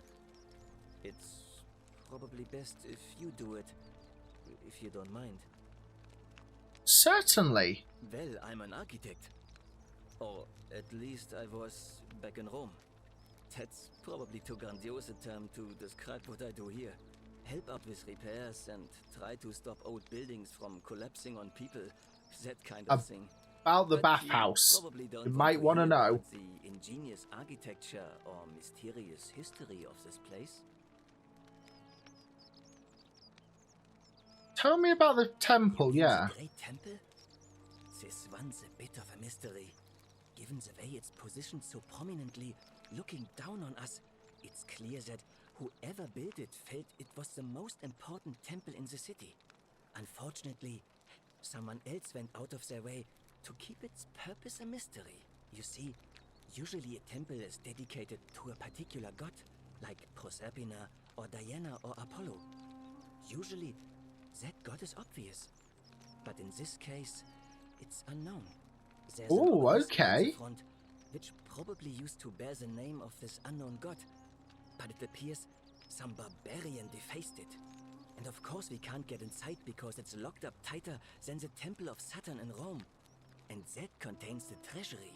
So we're all left wondering, which god is that temple dedicated to? And could it be the one responsible for the Golden Rule? Unless somebody figures out a way inside, I suppose we'll never know. Ooh, I like a challenge. I do like a challenge. Some of these shrines were constructed hundreds of years ago, which means Romans have been arriving here for at least that long. But there's one thing that puzzles me. The oldest shrine in this avenue isn't Roman at all. It's Greek. Yeah, I was just going to say, didn't they copy? Well, yes, that could be the reason. Or it could mean that there were Greeks living and worshipping here before the Romans arrived. Where are the Greeks? That's the interesting question. Who really built this place? And could it be far older than any of us imagine? If only there was a way we could talk to the people who came here before us.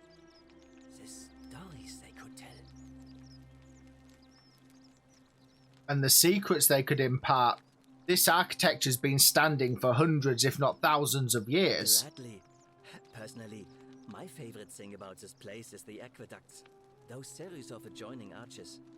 They're an ingenious feat of Roman engineering with a very practical purpose. They take fresh water coming from outside the city and distribute it all across the chasm. It's funneled below the palace and into a cistern beneath the great temple. Some of it flows down into another cistern beneath the villas, and the rest is funneled to the shrine of Proserpina, where it fills the lake and allows us to fish and farm. Ooh. Hey, not so loud. Yeah, I don't. Talking about that could anger the gods for all we know.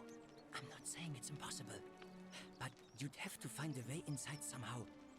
Just, please, try to be a bit more discreet about it. Of course.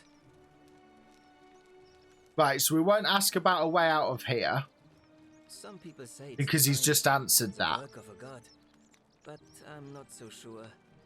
It just seems so flawed to me. Like it's distinctly human. I mean, once you've been here long enough, you'll notice people doing things that just seem so wrong to you. But this so-called god doesn't seem to care. Which It's means only one of two specifics things. that they focus Either on. You don't know the difference between the right and wrong, or this unknown god doesn't. And I'm pretty sure I know the difference. Do you? Yes. Good. Then I hope you'll agree that there are only two ways of dealing with unfair rulers. The first is to leave.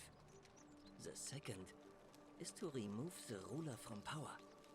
And it seems leaving may not Overthrow the ruler. Good question. It's best if I say no more, but I hope you'll give it some thought. Oh, okay. Who are you going to vote for now? Malleolus is talking about loosening some of the restrictions in this place.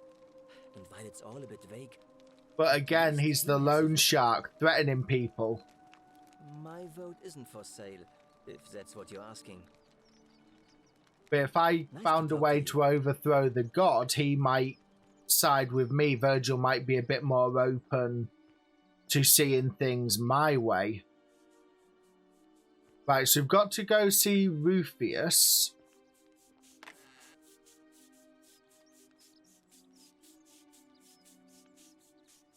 Right, we'll go see Rufius, and then I think we've made some fantastic progress today.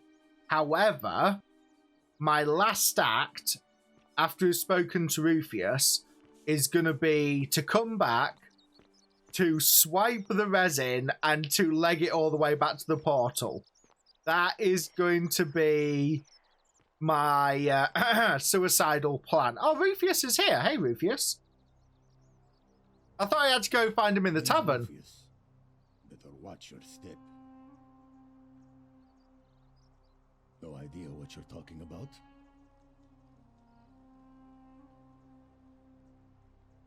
Yes, so what? What are you going to do about it? We can't threaten to hurt him because he might get aggressive, hurt us back, and then attack me before we actually get the resin. The one true God says that He's a Christian. lie with another man Wait, your eyes are the same colour. is an abomination. His presence here is a threat to us all. You're not Quinticus. Well, I don't know. Maybe God hasn't noticed yet. But when he does, we're going to have a problem.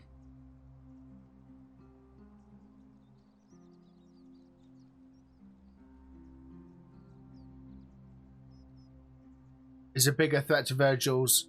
Yeah, that's it, because he might take it one step further and try and kill Virgil if his belief is that strong, even though there's nothing wrong with same-sex relationships.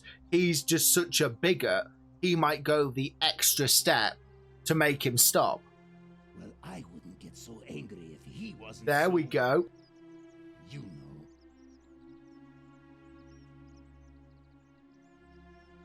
Oh, are you so...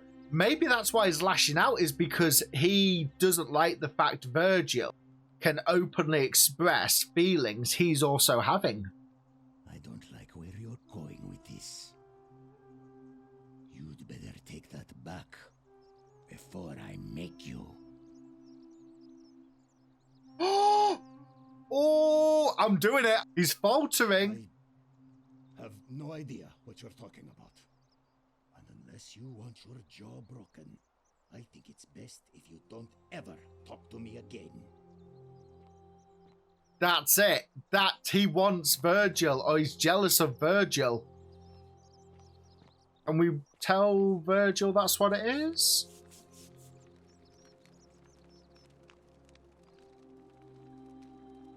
Any news about my secret admirer? Have you spoken to him about it? I'm sure you'll figure something out. Please don't give up. I'm not going to give up. Nice to but talk to you. I think that is it. He's... Rufus has feelings. And he's kind of so torn. He doesn't know how to act, so he's lashing out. Right, there's the sap. Is there any way I can buy the sap off you? Salve. Ah, back again, I see. Certainly. Oh, the resin, sorry. 1,000. Oh, come on.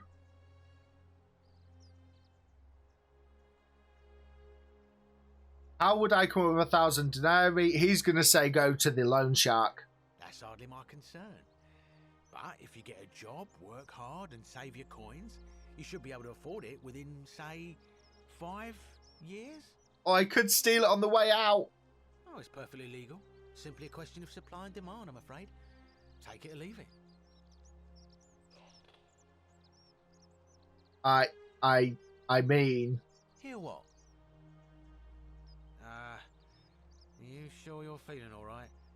If you're hearing things, hang on. You should pay a visit to Lucretia's clinic. Hang on. The money in the tower. She claimed the statue. Does that respawn? Nobody else could hear it. Then she shut herself in the palace, and we never heard from her again. But I digress. Do you want this silphium or not? Very well. Perhaps I can interest you in something within your budget. Certainly. Oh, no. I ask as a Very well. Right, okay. Very well. I'm quite aware of the time, just because the vote will be coming in soon. I've got a plan. Let me just see what's up here. We found a chest in a tower that had quite a bit of money in it. Like 300 gold. I'm wondering if that respawns every time we come back through the portal, or once we've taken it, if that's like gone. We're literally, people are scrubbing their butts with that. Yeah.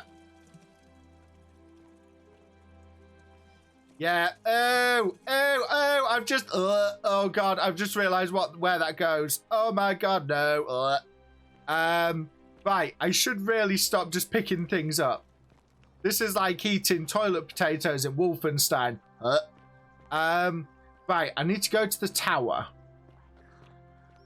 I know you can, I'm sorry. Oh, yes. There we go. Beautiful. It does. It comes back. The only thing is we're getting to dusk. Or is it just that it might just be the lighting in there, but I think we're going to get to like election time soon. Right, we're actually going to go steal.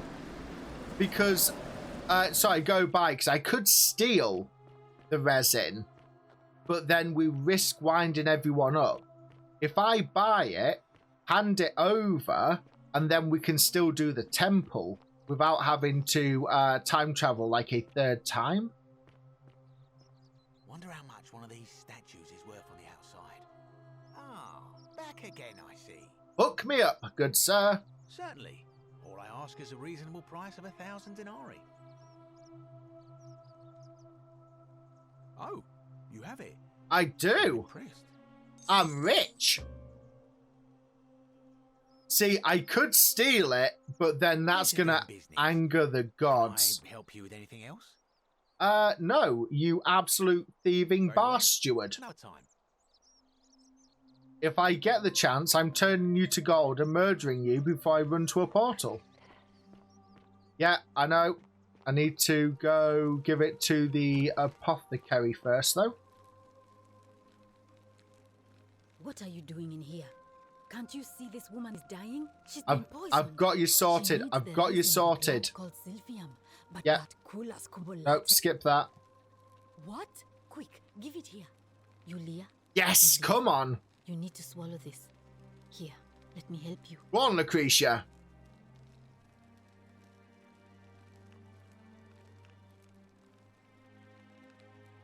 Hopefully, in a moment, she should be able to breathe normally. That was extraordinary. How did you know she needed this exact thing? And at this exact moment? Are you some kind of oracle? The gods work in mysterious ways. Look, if you don't want to tell me, I won't look a gift horse in the mouth. But no matter. That was like the gods hearing my prayers and intervening. Yeah. You just saved a person's life, and you should be proud of yourself. She might even be able to thank you herself in a few moments. And maybe she can tell us who poisoned her, and who she meant when she was muttering about that snake's cruel black eyes. In the meantime, I'm happy to help you with whatever it is you need. Oh no. Sorry, I don't mean to worry you. But I could have told you that's not normal. Definitely not normal. There was one other person who claimed she could hear the statues talking to her. The hairdresser. But that was Navia. Oh, okay. And she went a little mad. And locked herself inside the Anything about palace. what? I'm Lucretia, and I'm going to be straight with you. I'm not a physician. This is Navia's clinic. I've just been filling in ever since she disappeared. I'm tired and out of my depth and miserable all the time. But I'd rather take this on myself than let one of you lot mess it up. Oh, wow, okay.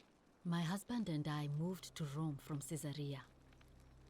He embraced the Roman way more than I would have liked and turned into an awful philanderer. I would have divorced him and demanded the return of my dowry, but I knew he would sooner have me killed than give me my right. So I waited for the right time to take what was mine and disappear. And then the fires came. As he prepared to evacuate our villa, I gathered our most precious belongings, coins and gemstones, and the moment his back was turned, I ran. I could barely see for the smoke, and the streets were full of people trampling each other. I ran for the river, like everyone else, and leapt in. The next thing I remember, I was waking up on a riverbank, not far from here. So they never wake up exactly inside. It's always just downstream. It's all right. Say what you will about this place. At least my fornicating husband will never find me.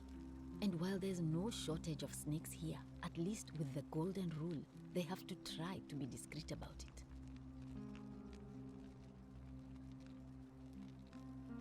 Well, she used to run the clinic. She was a midwife, not a physician, but she was the closest thing we had down here. And she was good, too, until she suddenly lost all interest in us. One day she told me she'd made some profound discovery about the golden statues. This changes everything, she kept saying, but I had no idea what she was talking about. The last time I saw her, the last time any of us saw her, she was muttering to the statues, like she could talk to them. And then she shut herself in the palace, barred the door from the inside, and nobody's seen her since. She's been gone so long now, we figure she's either dead or up to something so strange that she doesn't want anyone else to know about it. But I really wish I could reach her, because that's the only hope I have of solving a troubling problem, a real thorn in the paw situation. One of my patients is suffering from terrible rheumatism. His joints are inflamed and he's in constant pain. He's become so irritable that the smallest things set him off. And I worry he'll end up losing his temper and lashing out. And you know what that means. Violence. I just know Nevia would know how to treat him, assuming she's still alive. But nobody seems to know how to get into the palace. I have the key to her old chest. Perhaps I can find what you need in there. Really? That would be wonderful. Thank you. Let me know how you go. So, where...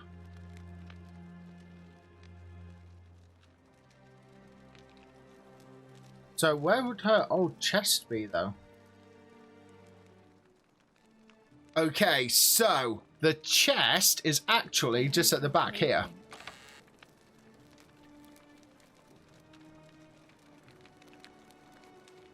We need willow bark. So if we... Oh, no. Hey up. That... You're not the lady I'm looking for. Oh. It's you. Sorry. I'm still a bit out of it. But thanks for trying to help. Yulia is a really, really nice name. Was there something you wanted? Lucretia says I'm supposed to rest. I'm here to help. As much as I'm grateful that you tried to help me, it's just not safe for me to talk about it. Please, no more questions. Oh, she... It was... Oh, I've got a theory. That's the least of my worries. The gods may be cruel, but Malleolus and Claudia are far crueler. Is it still violence if she did it to herself? Please, just leave me alone. Because she's very... Talk about it. Yeah. Persistent as Nemesis, aren't you? I can tell you, but it's a long saga. She may have done it to herself. She may have tried taking her own life. I'd been here about a week. When it dawned on me I'd be trapped here for the rest of my life. I could hardly breathe, and I knew I had to get out somehow. So when my new friend Aurelia offered me a secret way out, I would have done anything. And then I learned her asking price. 1,000 denarii. That seems to be a very regular amount people are asking for. I told her it would take me years to save up that much. So she suggested I take out a loan from Malleolus. As she did to me. And I did.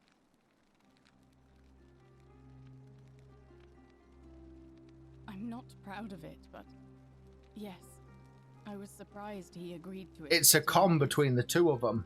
I was so happy to have the money I didn't question it. I had to sign an agreement saying I'd work off the debt over 30 years. But I figured I'd be out of here so soon it wouldn't matter. I paid Aurelia, and she gave me her so-called way out. Do you want to know what it was? The poison, yeah. Yeah. Drink this, she said. In enough quantities, it's poisonous. Of course, I demanded my money back, but she refused. She pointed to a sign on her tavern saying, "Let the buyer beware." Then she just looked at me with those cruel black eyes, and she laughed. She immediately told Malleolus I'd tried to escape without paying him back. Only, he didn't seem upset or surprised at all. In fact, he just thanked her. And that's when I realized the two of them had planned the whole thing from the beginning. On people who are desperate and have nowhere else to go. Because they're kind of like the easier people to target and victimize. That's what I said to the magistrate. I went to Sentius and begged for help, but he said the law was clear. I'd signed over my labor for 30 years and there was nothing he could do. I thought about resisting too. But Malleolus said if I didn't submit, I'd break the golden rule. And I couldn't be responsible for all those deaths, so he locked me in his villa. Confiscated everything I owned as collateral, and made me wear immodest, humiliating outfits while I worked day in, day out. Almost like a sex slave or eye candy. She set me to work on an endless stream of futile, demeaning tasks. Yeah. I'd be on my hands and knees, scrubbing the floor clean for hours, only for her to pour slop on it and hiss, "You missed a spot." Those two took everything from me. But they forgot to confiscate one thing. The hemlock. My hemlock. I just wanted it to be over. But it seems I messed that up too. Should have drunk all of it. No, I'm not going to say she's not exactly innocent because they took advantage when she was at like her lowest point. One of the most callous human beings I've ever met, and tried to swindle the other. I don't know how. And she obviously knows the error of her other ways, but would she do it again in the same position? Probably. When I've recovered, I expect their thug Domitius will come for me. He'll escort me back to their villa, and I'll be right back where I started. Only this time, I won't be able to lull myself to sleep at night with the thought of a permanent solution. Honestly, it would have been better if the poison had been allowed to run its course. I doubt it. It seems this is the fate the gods have chosen for me, for trying to escape. At least until someone breaks the golden rule. Huh. Maybe it wouldn't be so bad. You all get slaughtered. A lot. But it doesn't matter. Oh no. I made a suicide pact with Ulpius last night. Oh no, there's somebody He's else. in exactly the same position as I am. Malleolus and Aurelius set the same trap for him a month after they did it to me. He and I are in this together. He's probably already thrown himself from the bluff into Malleolus's villa by now. If so, I'd never be able to live with myself, knowing I broke my promise to him. So we need to get into the villa to stop him killing himself now that we've saved her, because he won't know. He'll think she went through with it. Or why you seem so determined to help me, but thank you.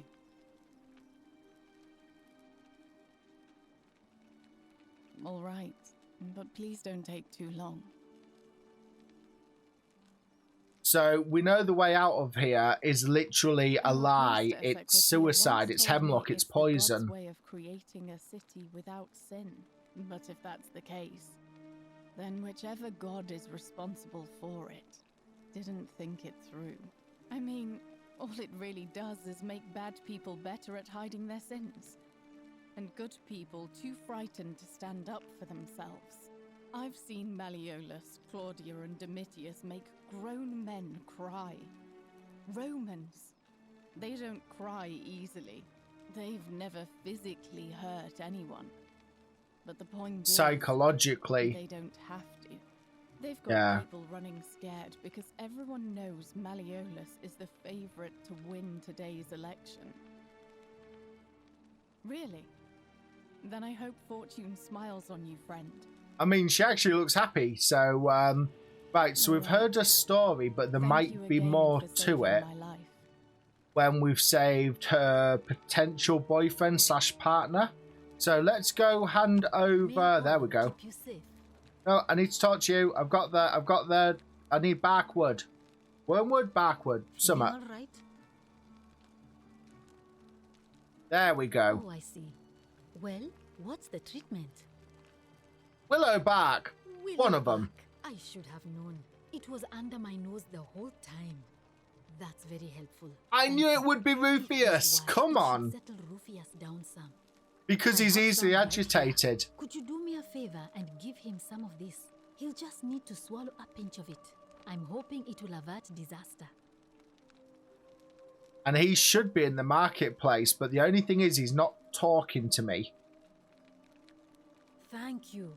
I'm really glad you arrived when you did. Because we've just called him out about Virgil. That's a shame. Thanks again for saving Yulia's life. Apollo smiles upon you.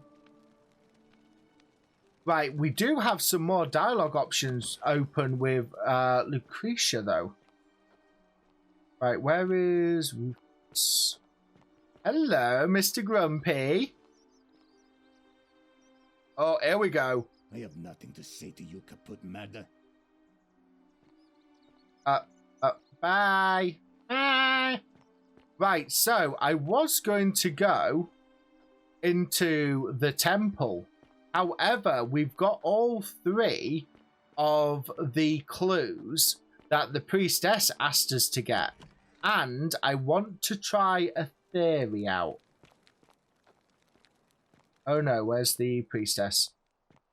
Oh, there she is. Hello.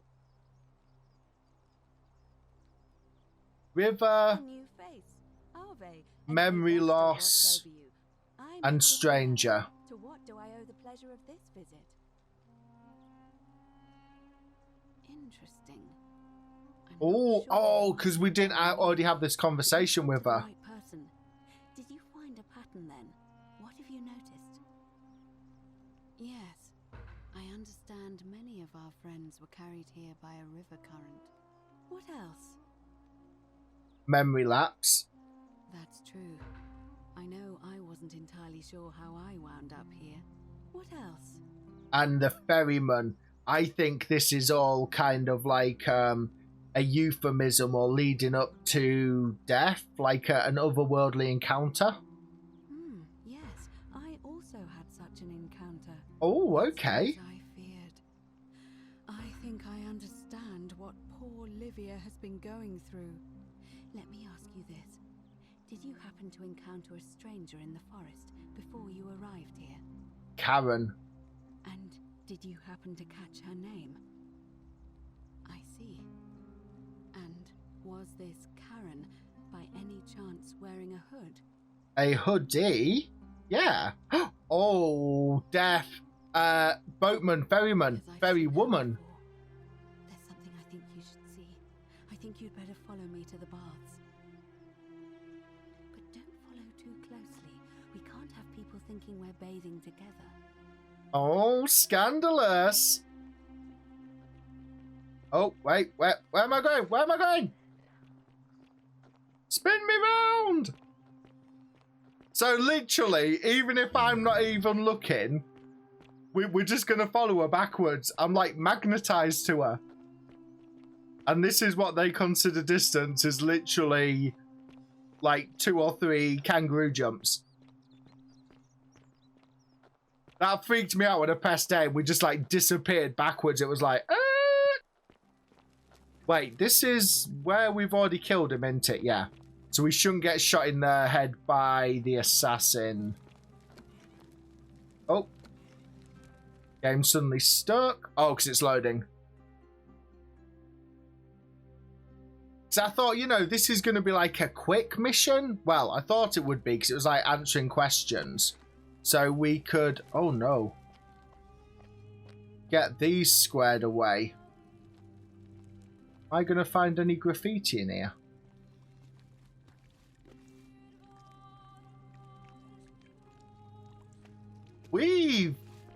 This is the ruins that we saw before.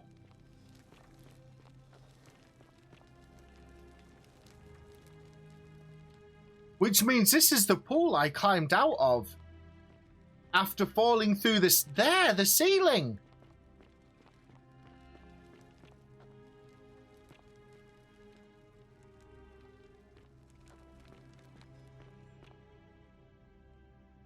We've seen this, All right, you're here. but in ruin. You were asking asking how I knew the young woman you met by the river was wearing a hood.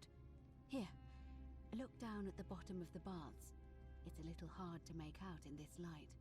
If only we could see. Oh, what a marvelous lamp. But do you see it? Somebody waking up by a river in a forest to find with an old lady. With a coin. It's oh. just as you described it. Only your pronunciation is a little off. The name you heard wasn't Karen.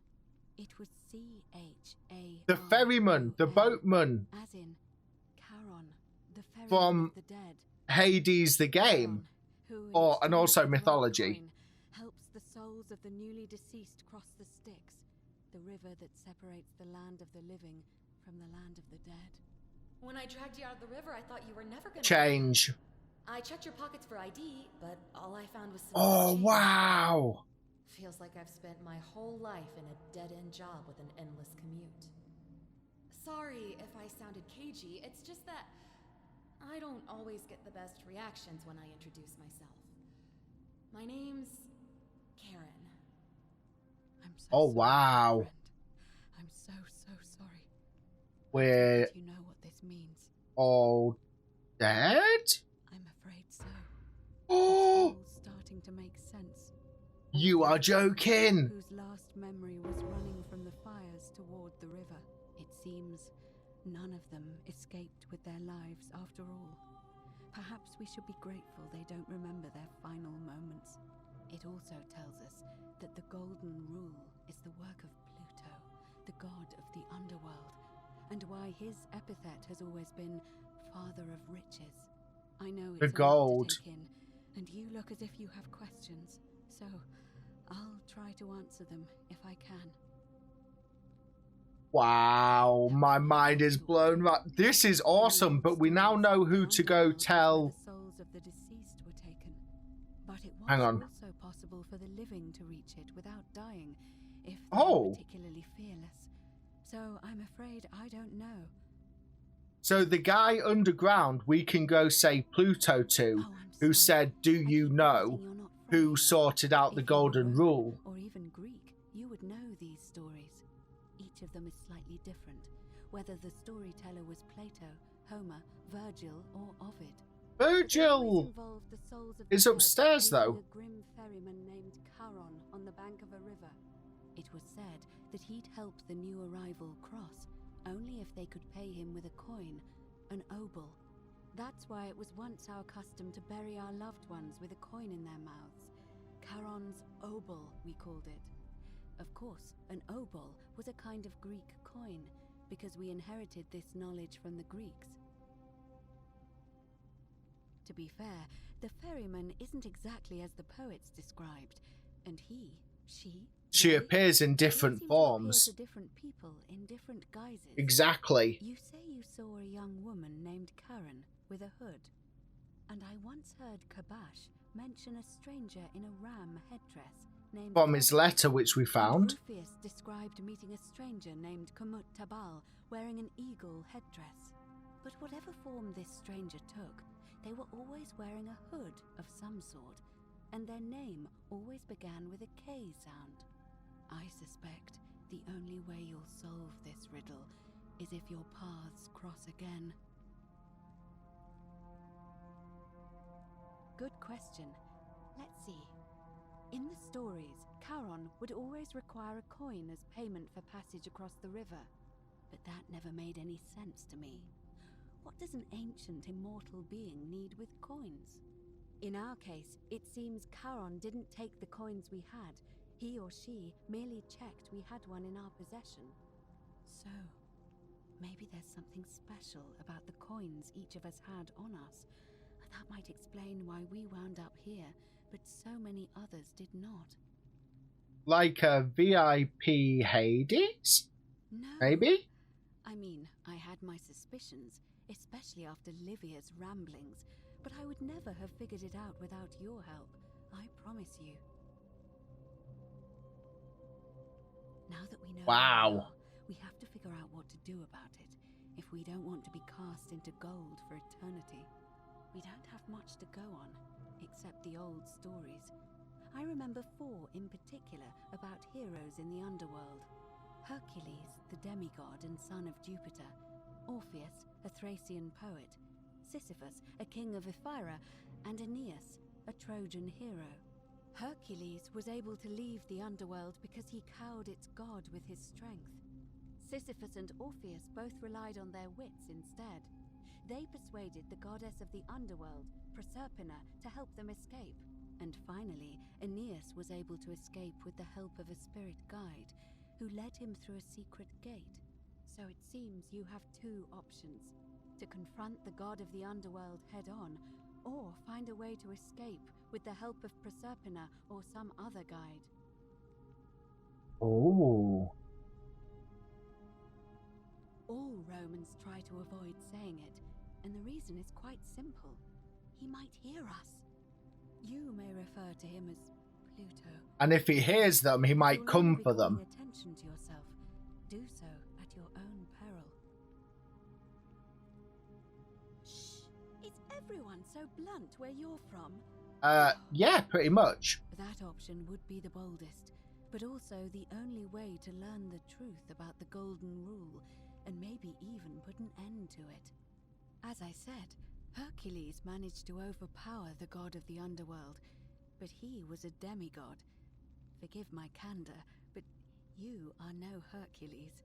Wow, burn. I have a few tricks, yes. I admit, you do seem different to anyone I've ever met. And even that lamp of yours looks like something Prometheus might have stolen from the gods. So, if you want to confront him, I'll help you as much as I can. Who knows? Perhaps your name will be uttered in the same sentence as Hercules one day. But first, you'd need an audience with you-know-who, and for that, you'll need to enter the great temple overlooking the city. The problem is, the door has been sealed shut for as long as I've lived here, and there doesn't even seem to be a keyhole. I suspect the answer lies in the desecrated obelisk in front of it. I'm not sure if you noticed, but defaced there are 4 one plaques missing from its base.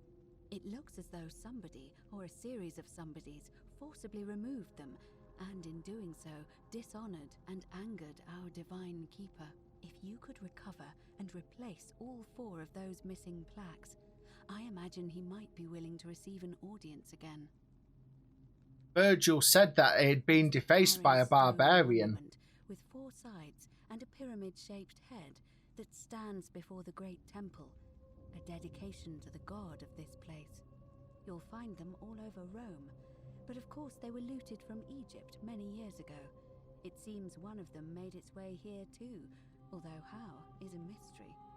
However, this one is unusual in that each of the 4 sides is decorated in a different style: Roman, Greek, Egyptian, and another I don't recognize. That means you'll need to recover 4 different plaques: Roman, Greek, Egyptian, and a 4th, a mystery plaque. Oh, okay. I'm afraid you're on your own with that one, but perhaps finding the other 3 will illuminate the way. Mysterious. To answer that, we first need to ask who would have defaced the obelisk in the first place.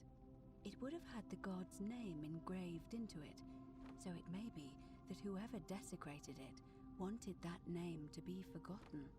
And there's only one group of people I know of who might want to do that. There's a cult in Rome that often argued there is only one true god. Theirs, of course. They've been known to start fires, as well as deface religious monuments whose existence challenged their beliefs. If I were you, I'd go looking for them. Of course, they've all been in hiding since the fire last year, so finding them won't be easy. But I did hear a rumor they have a secret shrine somewhere in the city. We found that. It's the Christians. You might be able to recover the Roman plaque. We need to find Quinticus or Quinicus to get the key, though, because the gate was locked. But perhaps you should begin your search with the local... Yay, Georgius! Georgius. His store is in the forum. Perhaps Kabash, our Egyptian resident, will be able to tell us. Unfortunately, he disappeared weeks ago. But I did hear Aurelia is peddling rumours about him at the tavern, so perhaps you could talk to her, or just take a look in his room. Okay, that is a lot to, This is a lot to take in. It's a reasonable question, but the problem is, this place is fairly well designed to keep us here. There's no way to climb up the shaft. And even if you could build a ladder big enough, just trying it would break the golden rule. We know that, thanks to the writings left behind by those who've tried. As I mentioned, both Orpheus and Sisyphus were said to have persuaded Proserpina to help them escape, and Aeneas was guided to the exit. The problem is, those are the stories of a poet, a self-aggrandizing king, and a brawler about their own heroic deeds, so they should be taken with a grain of salt. First, Proserpina. What we do know about her is, well, it's a grim tale. It's said the god of the Underworld abducted and dragged her here against her will, forcing her into marriage. If the stories are true, then I suppose so. The problem is, how do we communicate with her without being noticed by her captor? Leaving that aside for a moment, there is also the possibility of a spirit guide. I don't suppose The whispering in the statues. There we go. And you're only bringing this up now. Well, it's creepy. Again, I suppose you were worried I'd think you were as mad as Navia. And that. Can you tell me more? Is it the same voice? What kinds of thing does it say? It's always the same, yeah. Fascinating. Perhaps she is a benevolent spirit. Or perhaps... Perhaps you're hearing the voice of Proserpina herself. If she has indeed been abducted, it would make sense for her to speak in cryptic whispers to avoid detection. Tell me, has she told you anything that might lead you to the way out? Oh, I see. Well, let me know if you hear anything that might be a thread through this labyrinth. Alright. So many choices, 4 different ways to leave. The best we can do for them is to let them remain oblivious for as long as possible. As for Livia, it seems she's been shouldering the weight of this terrible secret all this time. Perhaps it would comfort her to know she's not alone.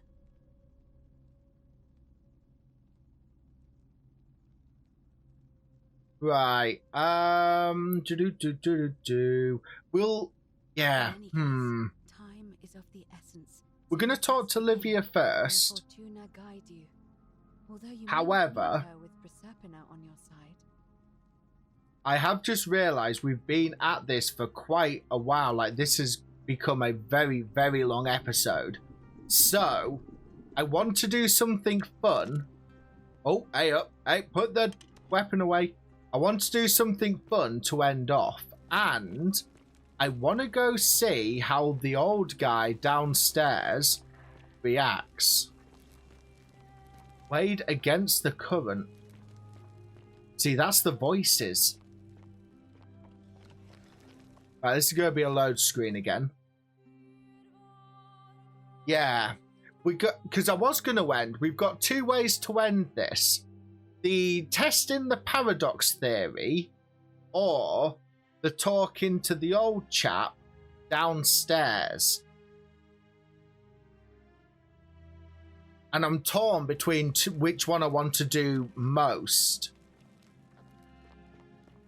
And I think I'm going to go talk to the chap downstairs. Just because it intrigued me, the fact we found him hidden away. Ah, a visitor. Hello. Welcome, welcome. May I ask your... And he won't remember he's already spoken to us. It's a sincere pleasure to meet you. Tell me, what brings you all the way down here?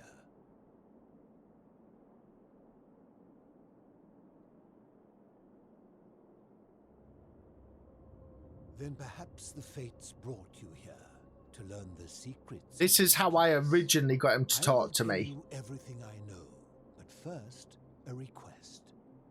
I have been living down here alone for many years, with nobody to talk to but myself. The one thing I long for above all else before I die is a good philosophical argument with somebody astute. Ooh, me. That person is you. Let us find out with this simple question. Have you deduced the name of the god responsible for the Golden Rule? I believe so. Excellent. I see you are indeed quite astute. Very few come to that realization before their time in the sun is over. Now, will you join me in a friendly Socratic dialogue? We need to solve a series of puzzles. Wonderful. Then let me begin with a question. Would you say you know the difference between right and wrong?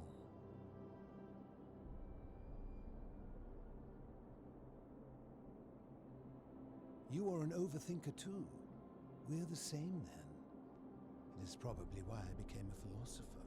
But if you struggle with right and wrong normally, then down here with the Golden Rule, surely your struggle can only have become more difficult. It is, yeah. Well, that's reassuring. And the truth is, you're not He suffers the same. You see, out there in the world, being uncertain about right and wrong was acceptable, because our mistakes rarely had consequences.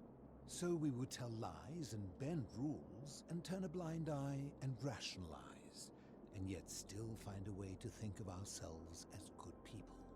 But under the Golden Rule, morality matters. The slightest wrongdoing could result in a mass execution. So to navigate this maze, we would have to be certain about the difference between right and wrong. Wouldn't you agree? Yes. Oh, whose version of right and wrong? Because as we said, the 99% can do one thing, and then all it takes is the 1% to ruin it. Leads directly to my next line of inquiry. So let me ask you this. Is there one system of morality which is always perfectly correct, which you could follow in every situation and always do the right thing? No. Are you sure? Or is it possible that humans simply haven't figured out the right system yet? I think there's no such thing as correct mortality, because it's always like in the eye of the beholder. So is it up to each of us to decide what right and wrong mean to us individually? Or must we simply follow the laws and customs of whichever community we're in? Individuality. So if a man feels that stoning to death his unfaithful wife is right, then is it right? No. I agree. But why? Didn't you just say right and wrong depends on the individual? That's actually true. If he feels it's right to kill his wife, then he's confused or sick. I see. So you get to decide right from wrong.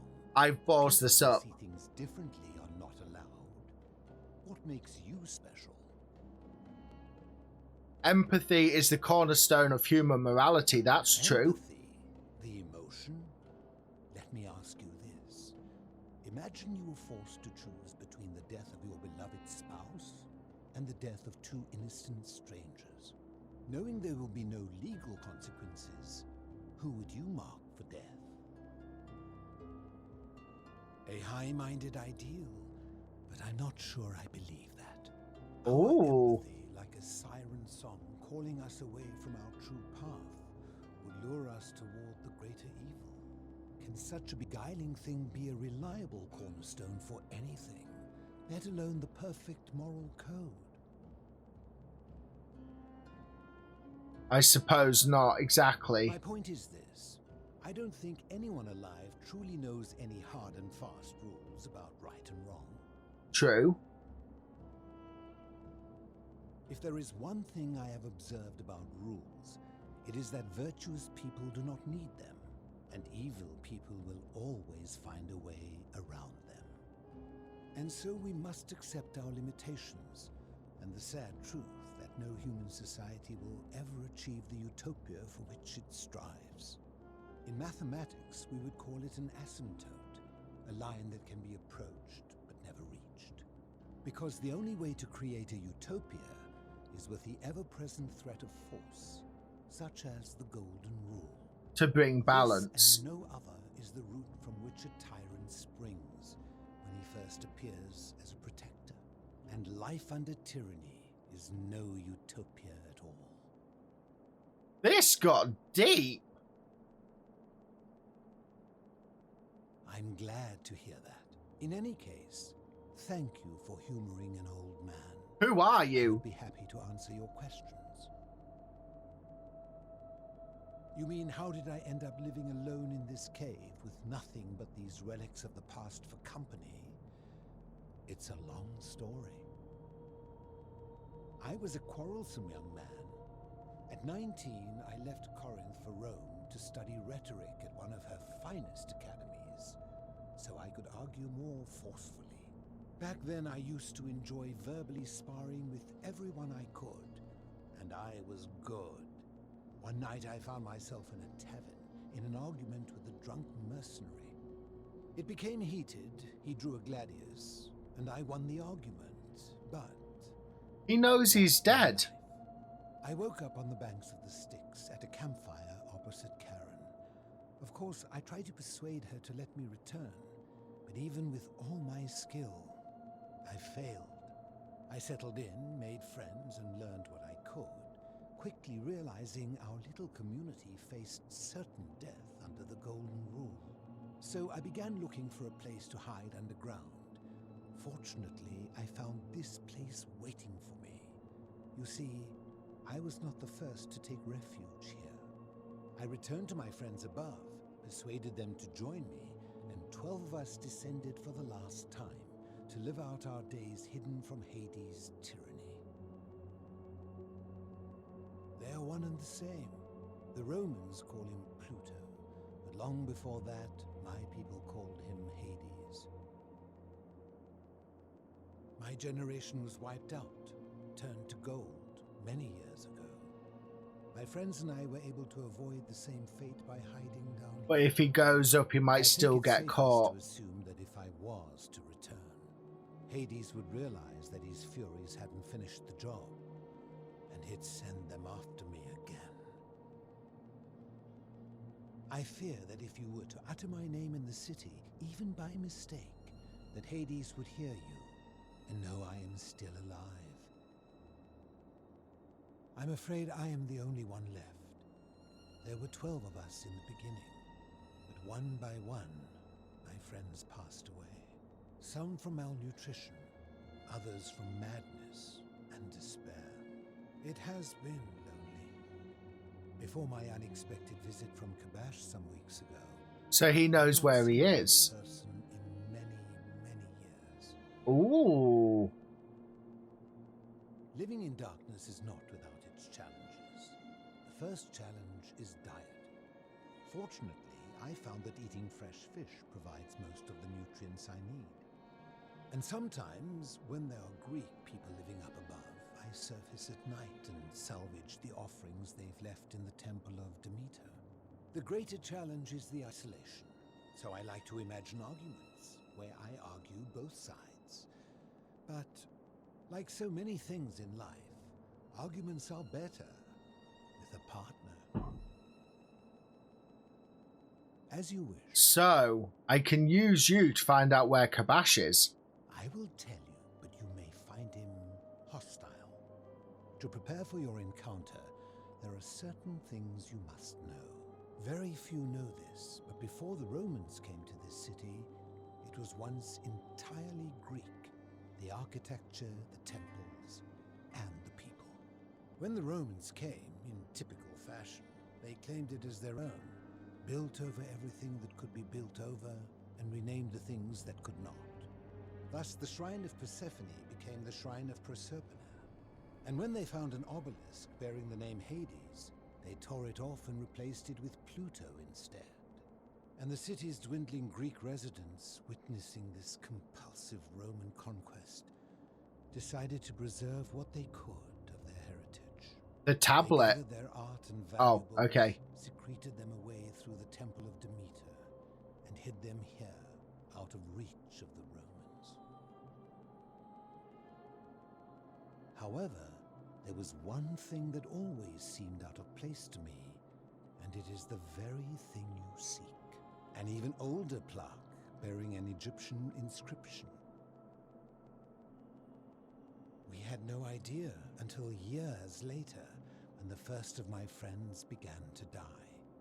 As a result of their deaths, we began to dig catacombs branching off from this cavern to lay them to rest. We extended the tunnel so far that we accidentally discovered another, an even older tunnel, which somebody had gone to great lengths to keep hidden. Suddenly it made sense why there was an out-of-place Egyptian plaque among our people's possessions. You see, we proud Greeks had thought the Romans beasts for stealing and corrupting our heritage. But it turns out this game has been going on much longer than any of us imagined. I think it is best you head through the catacombs and follow Kabash's trail. I think Christianity is going to be the fourth mysterious religion. There are certain things you must see for yourself. Take this key. You'll need it to open the gate.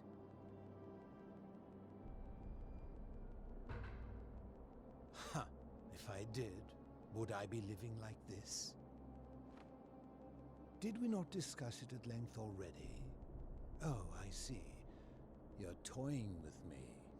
Ha! I enjoyed our chat, but please, keep my presence here a secret, yes? Yes, certainly. The only thing is, I think we're going to need the golden bow to fight whatever's in the cistern. And whatever's in the cistern is most likely what's in the catacombs, because he said it's dangerous. So we are actually going to have to go into the temple and sort all that out before we go looking for Kabash.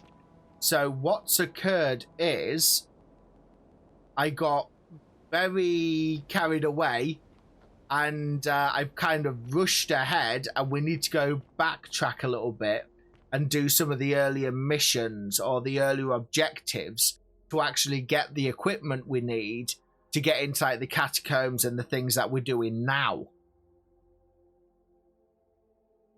This is just fantastic. Like, obviously, there's no right or wrong way to play, but this is fantastic. This is honestly so fantastic. I'm really tempted to go try the Paradox as well. I'm really sorry about this, dude. This is a rather strange first impression, but I'm going to have to overlook it for reasons that will soon become clear. Now, you're probably wondering why I summoned you, and I'll get to that. But first, take a look at this wondrous place. May I excuse myself? We have? No. Wait, no, I may not. If I understand correctly, someone is about to break the golden rule, forcing me to create a portal in time to bring you here? Yes, and I'm going to kill you to test a theory, a science. Only I assume we failed, and you had to start over. Is that about right? If so, what happened? Oh, you're good. Ah, I see. Look, it's unfortunate, but all that matters now is that you make use of what you've learned and gathered, and do better. But science! Now, I assume you sought me out again for a reason? Yes, science. I'll be waiting here for news. Maybe I can't do it looking him in the eye. So I have to do it back of the head. Nope. Don't be so foolish. selfish. If you kill me, we all die. I know that's the Allow me to point, I explain. think. When I discovered the ritual to Proserpina, the instructions came with a warning about paradoxes. Oh, this is what I want. If you do anything to change the course of history in such a way that your very being here is impossible, you will have created a paradox. To illustrate, when the golden rule is broken, I will open the doorway that will bring you here to prevent it from being broken. If you manage to succeed in saving our lives, then I will have no reason to open the doorway, and you will never have come here. A paradox, you see? The same thing would happen if you, say, inadvertently, allowed me to die. If I can't summon you, then you can't be here, obviously. If either of those things were to happen, I am given to understand you would be flung back to your original time, having changed the course of history for us and yourself. Indeed. Thank you. I'll be waiting here for news.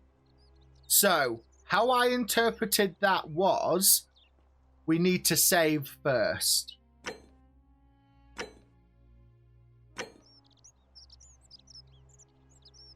Yeah, save first. Back of the head. Boom! The many shall Science! suffer for the sins of the one. Boom! Science.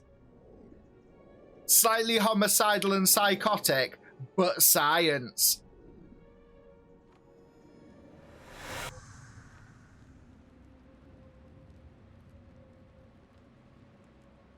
Oh no, hello. Oh. Hi there. Gave me a bit of a fright. Thought I was in here alone. I'm Al. Hi Al, how are you doing? Well, here I am. I'm sorry, I didn't catch your name. Really? That's strange. I was just reading an old tablet I found here. Well, trying. My Latin is kinda rusty, but the last entry mentioned someone with the same name. It described an event about 2,000 years ago. Someone with your name appeared in the city out of the shrine of Proserpina and murdered a local magistrate, breaking some kind of ancient law. It said that the voice of a furious god rang out, and the ground trembled and statues sprang to life, firing arrows at the city's inhabitants. Apparently, as the citizens screamed and died in pain, the stranger just vanished in a flash of light.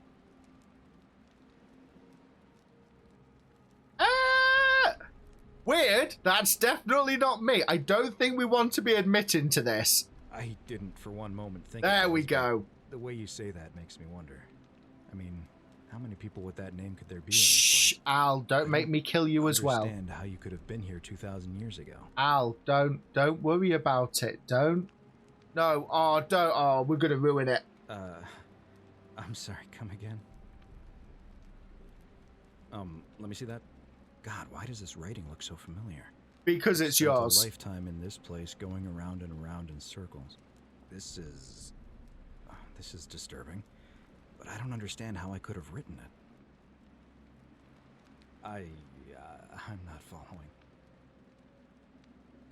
So you're saying, because a man from 2,000 years ago is dead, he never created a time portal, so I never went through it, and that's why I don't remember any of this. Correct. I guess. So what you're really saying is, you brought me back from the dead to let me die all over again. You saw the tablet. I spent a lifetime searching for a way out and never found one. I can't see how I could possibly find one now, so it seems like we're both gonna die here. When you put it that way, that sounds really, really bad. And I think, for science, this might have been... Yes. A mistake? Oh, You he murdered a angry. man in cold blood, and now there's a city full of dead people. And it's only a matter of time before we join them. I guess all those old Latin inscriptions were right. Pro peccata unius multis dolabunt. The many shall suffer for the sins of the one. But now we know that I've actually got an ending. Hey, look at that. We're ending 1 of 4. That's pretty sweet. He seems very upset.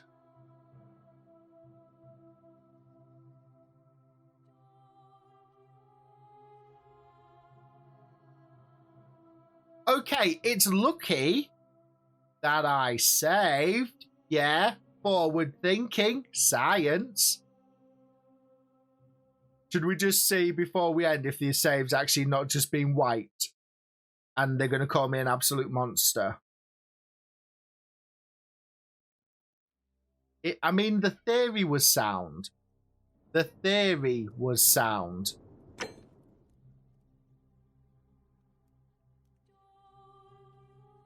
I mean, I think he's still alive. Oh yeah.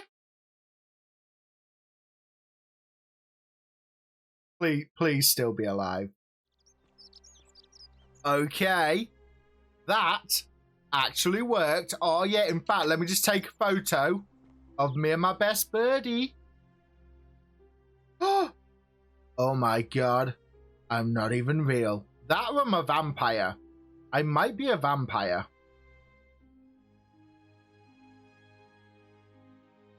I mean, he looks pretty badass like that.